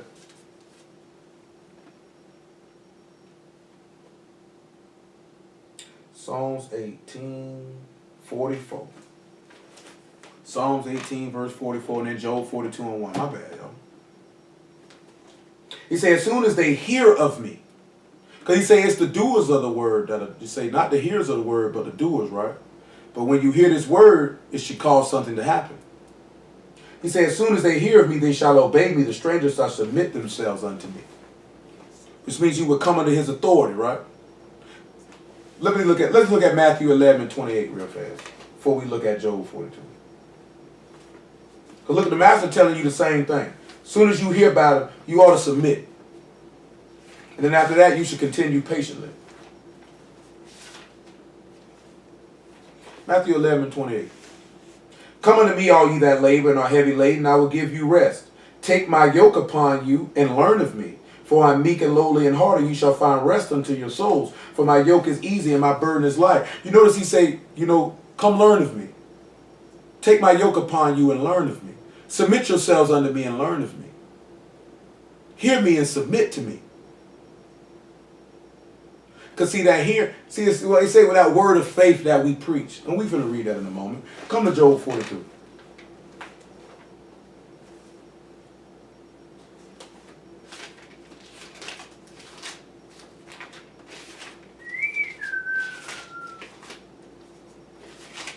Man.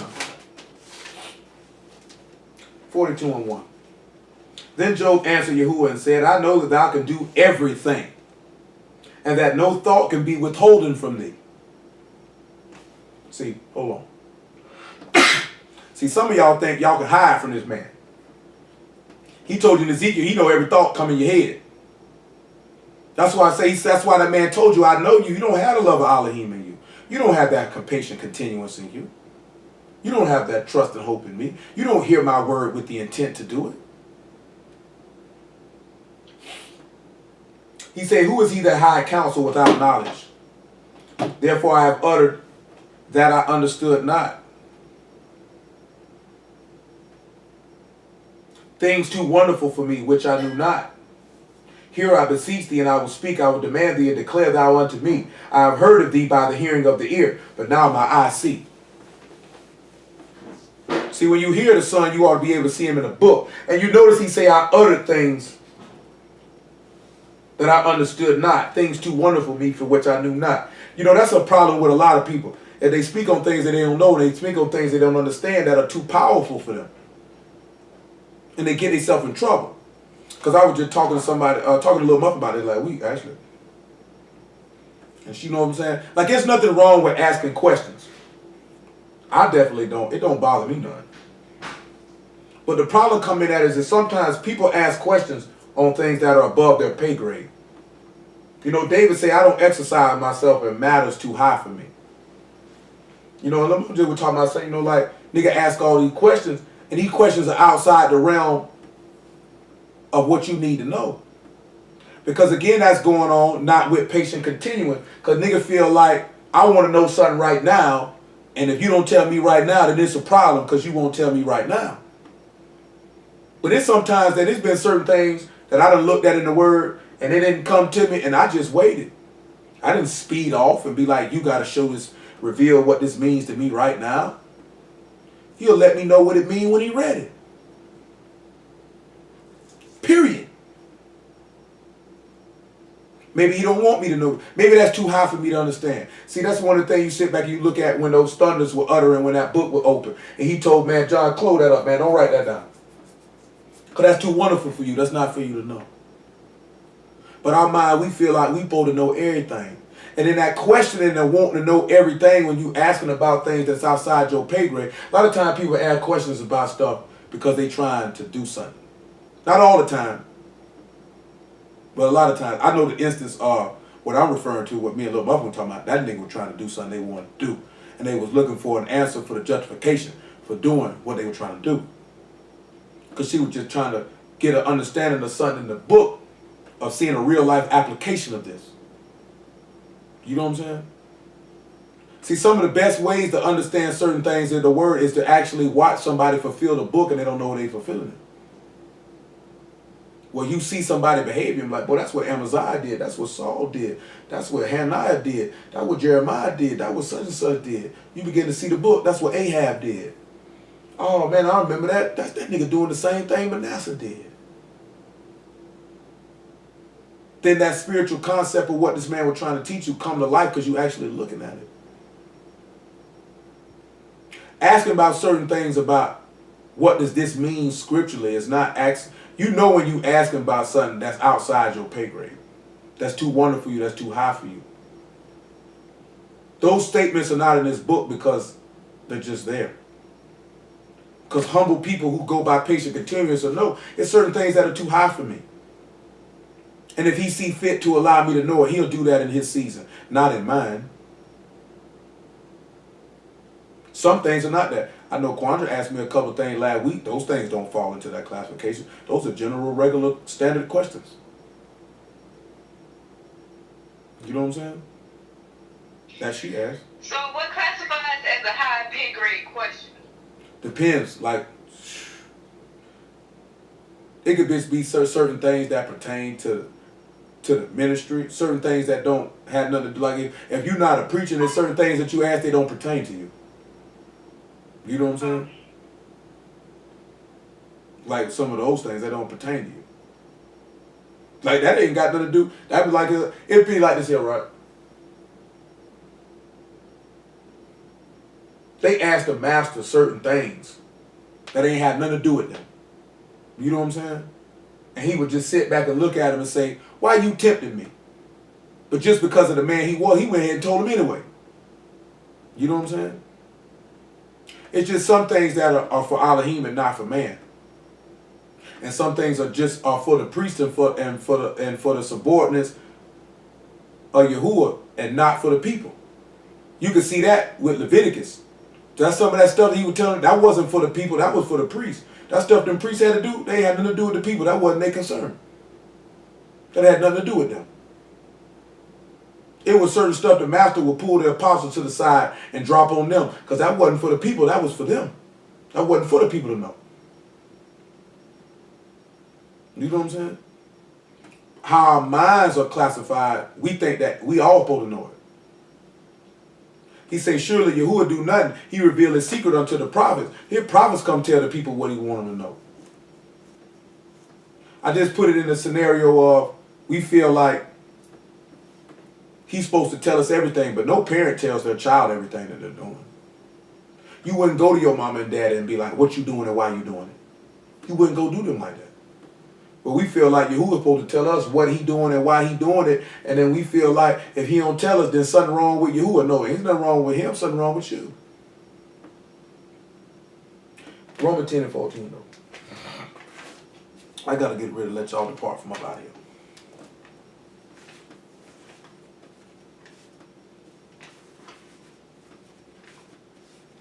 It'll probably be about 16. And after that, Hebrews 12 and 1 and 1 Corinthians chapter 9, verse 22.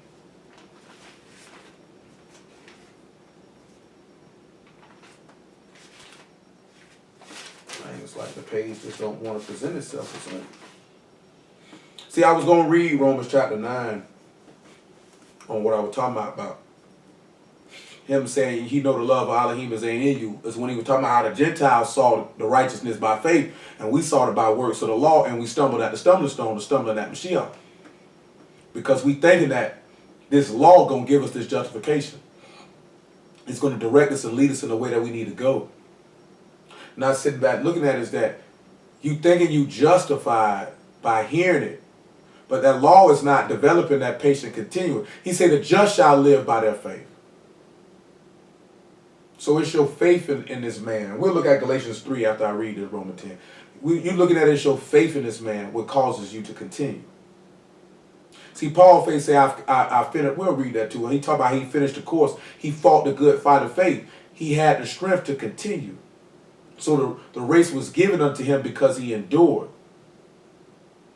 See, this race is not given to the swift. It's patient continuance. He even said that in Revelation 3. I'll read that to you too. Just hold on.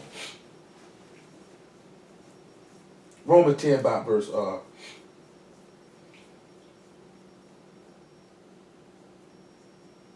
16.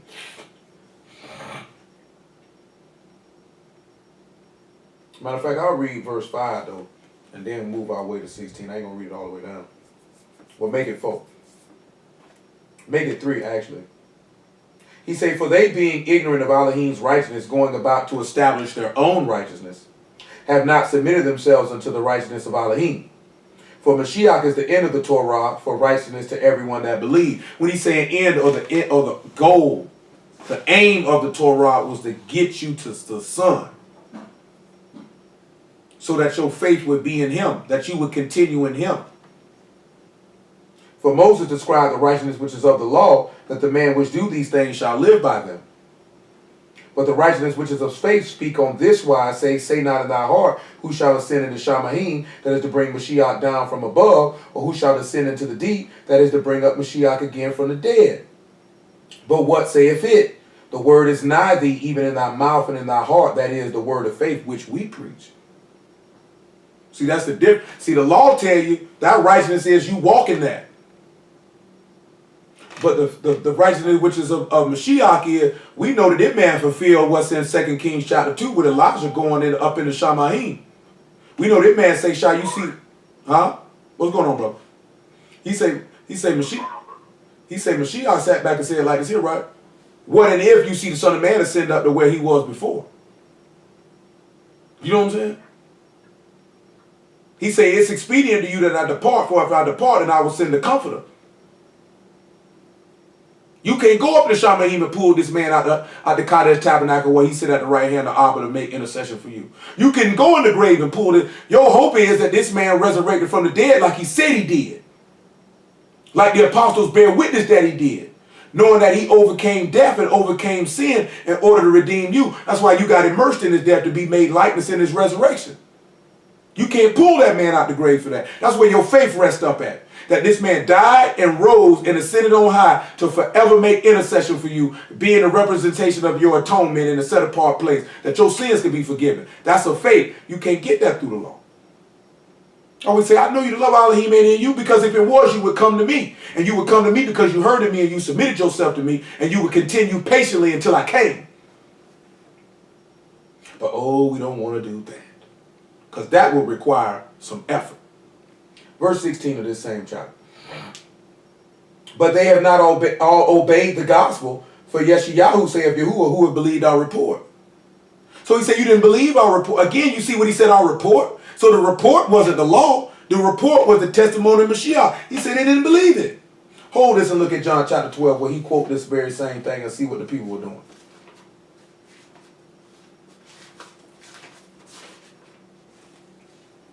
John chapter 12. Verse 34. And it says, the people answered him, we have heard out of the Torah that Mashiach abide forever. How say thou the Son of Man must be lifted up? Who is this Son of Man?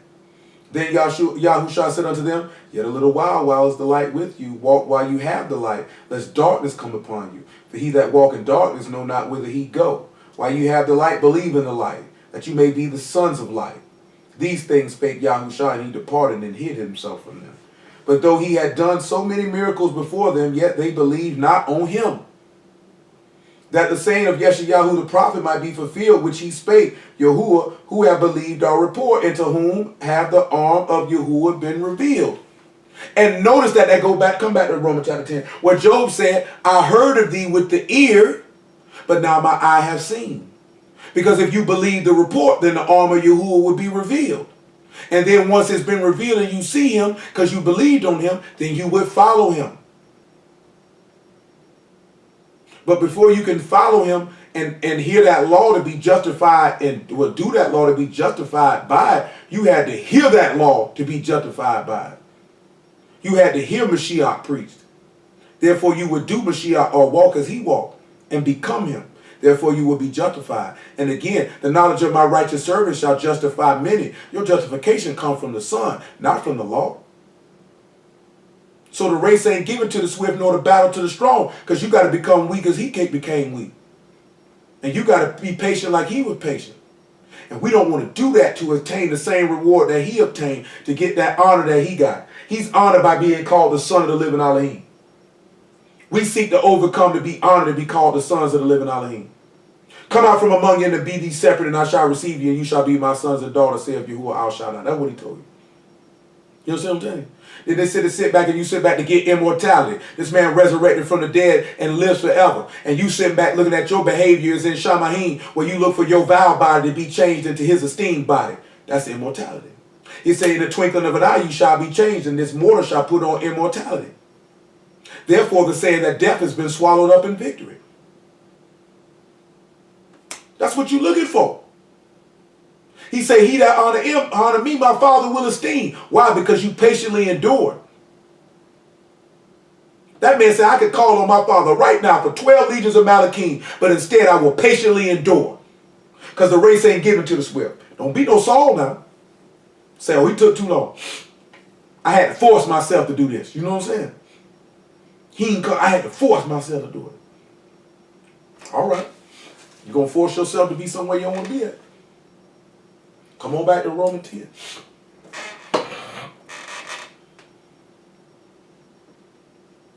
Verse 16 again. For they have not all obeyed the gospel. For Yeshayahu saith Yahuwah, who have believed our report. So then faith come by hearing, and hearing by the word of Elohim. And the word was made flesh, or the Torah was made flesh. The instructions were made flesh.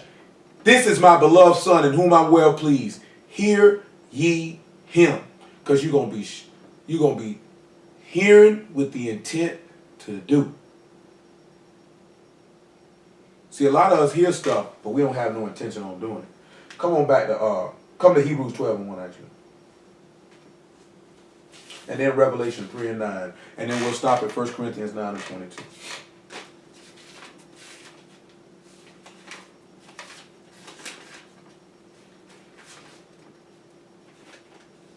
Hebrews 12 and 1.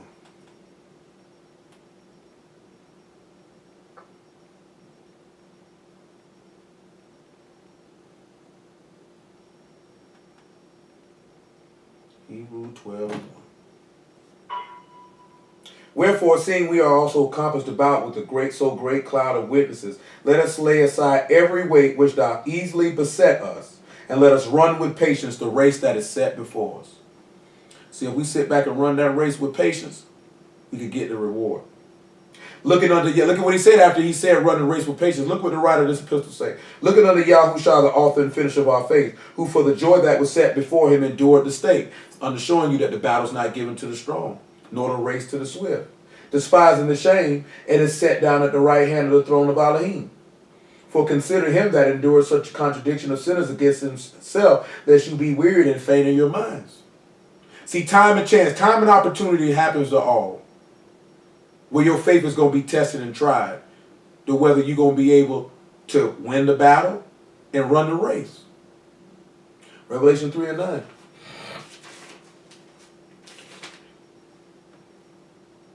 Three and 10 actually.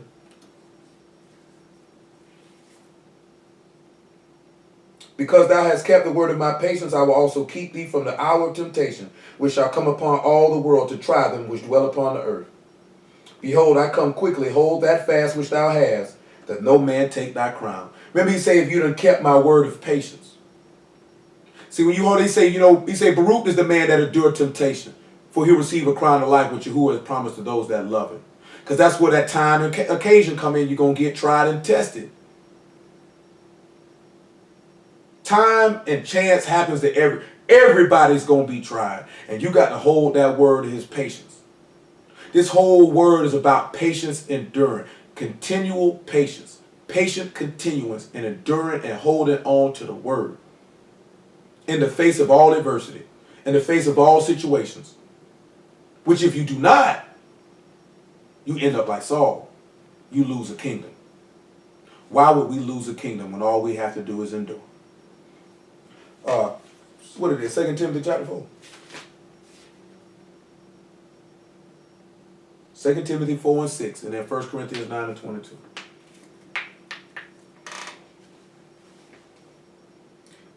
For I am now ready to be offered, and the time of my departure is at hand.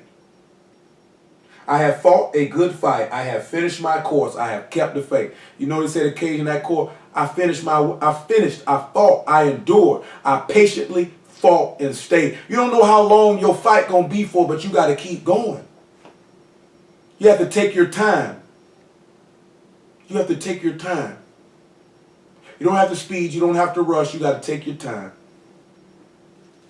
Henceforth there is laid up for me a crown of righteousness, which the master, the righteous judge, shall give me at that day, and not only to me, but unto all them that love his appearing. 1 Corinthians 9 and 22.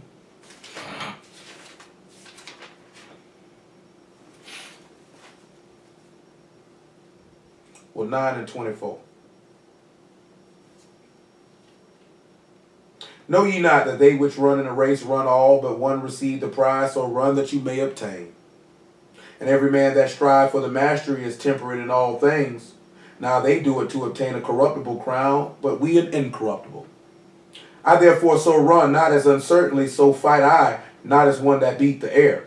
But I keep under my body, and bring it unto subjection, lest by any means when I have preached to others, I myself should be a castaway. You notice that he said he run, but not uncertainly. Because he knows why he runs. And he knows why he's fighting. He ain't just swinging at the air. I'm fighting to keep my body under subjection. The master told you in Luke 9 and 23, take up your stake daily and follow him. We know he that suffereth in the flesh ceases from sin, that he should no longer live the rest of the time in the flesh to sin, live to the will of man, but the will of Elohim. So you understand that your strength comes in your weakness in the Son, and that's made perfect. You would esteem in your infirmities and your weaknesses and your distresses and your necessities, because in that weakness you'll be made strong, showing forth that those that are in those situations, the battle is not necessarily won by them. You know, those that speed and get to the destination quicker don't mean they won the race. Those who win the race win it by patient continuance. Those who win the battle is those who are made weak in Mashiach, yet are strong in Mashiach at the same token. But hallelujah for y'all, Shalom. Word. I start right there. You all right in there, little mutt?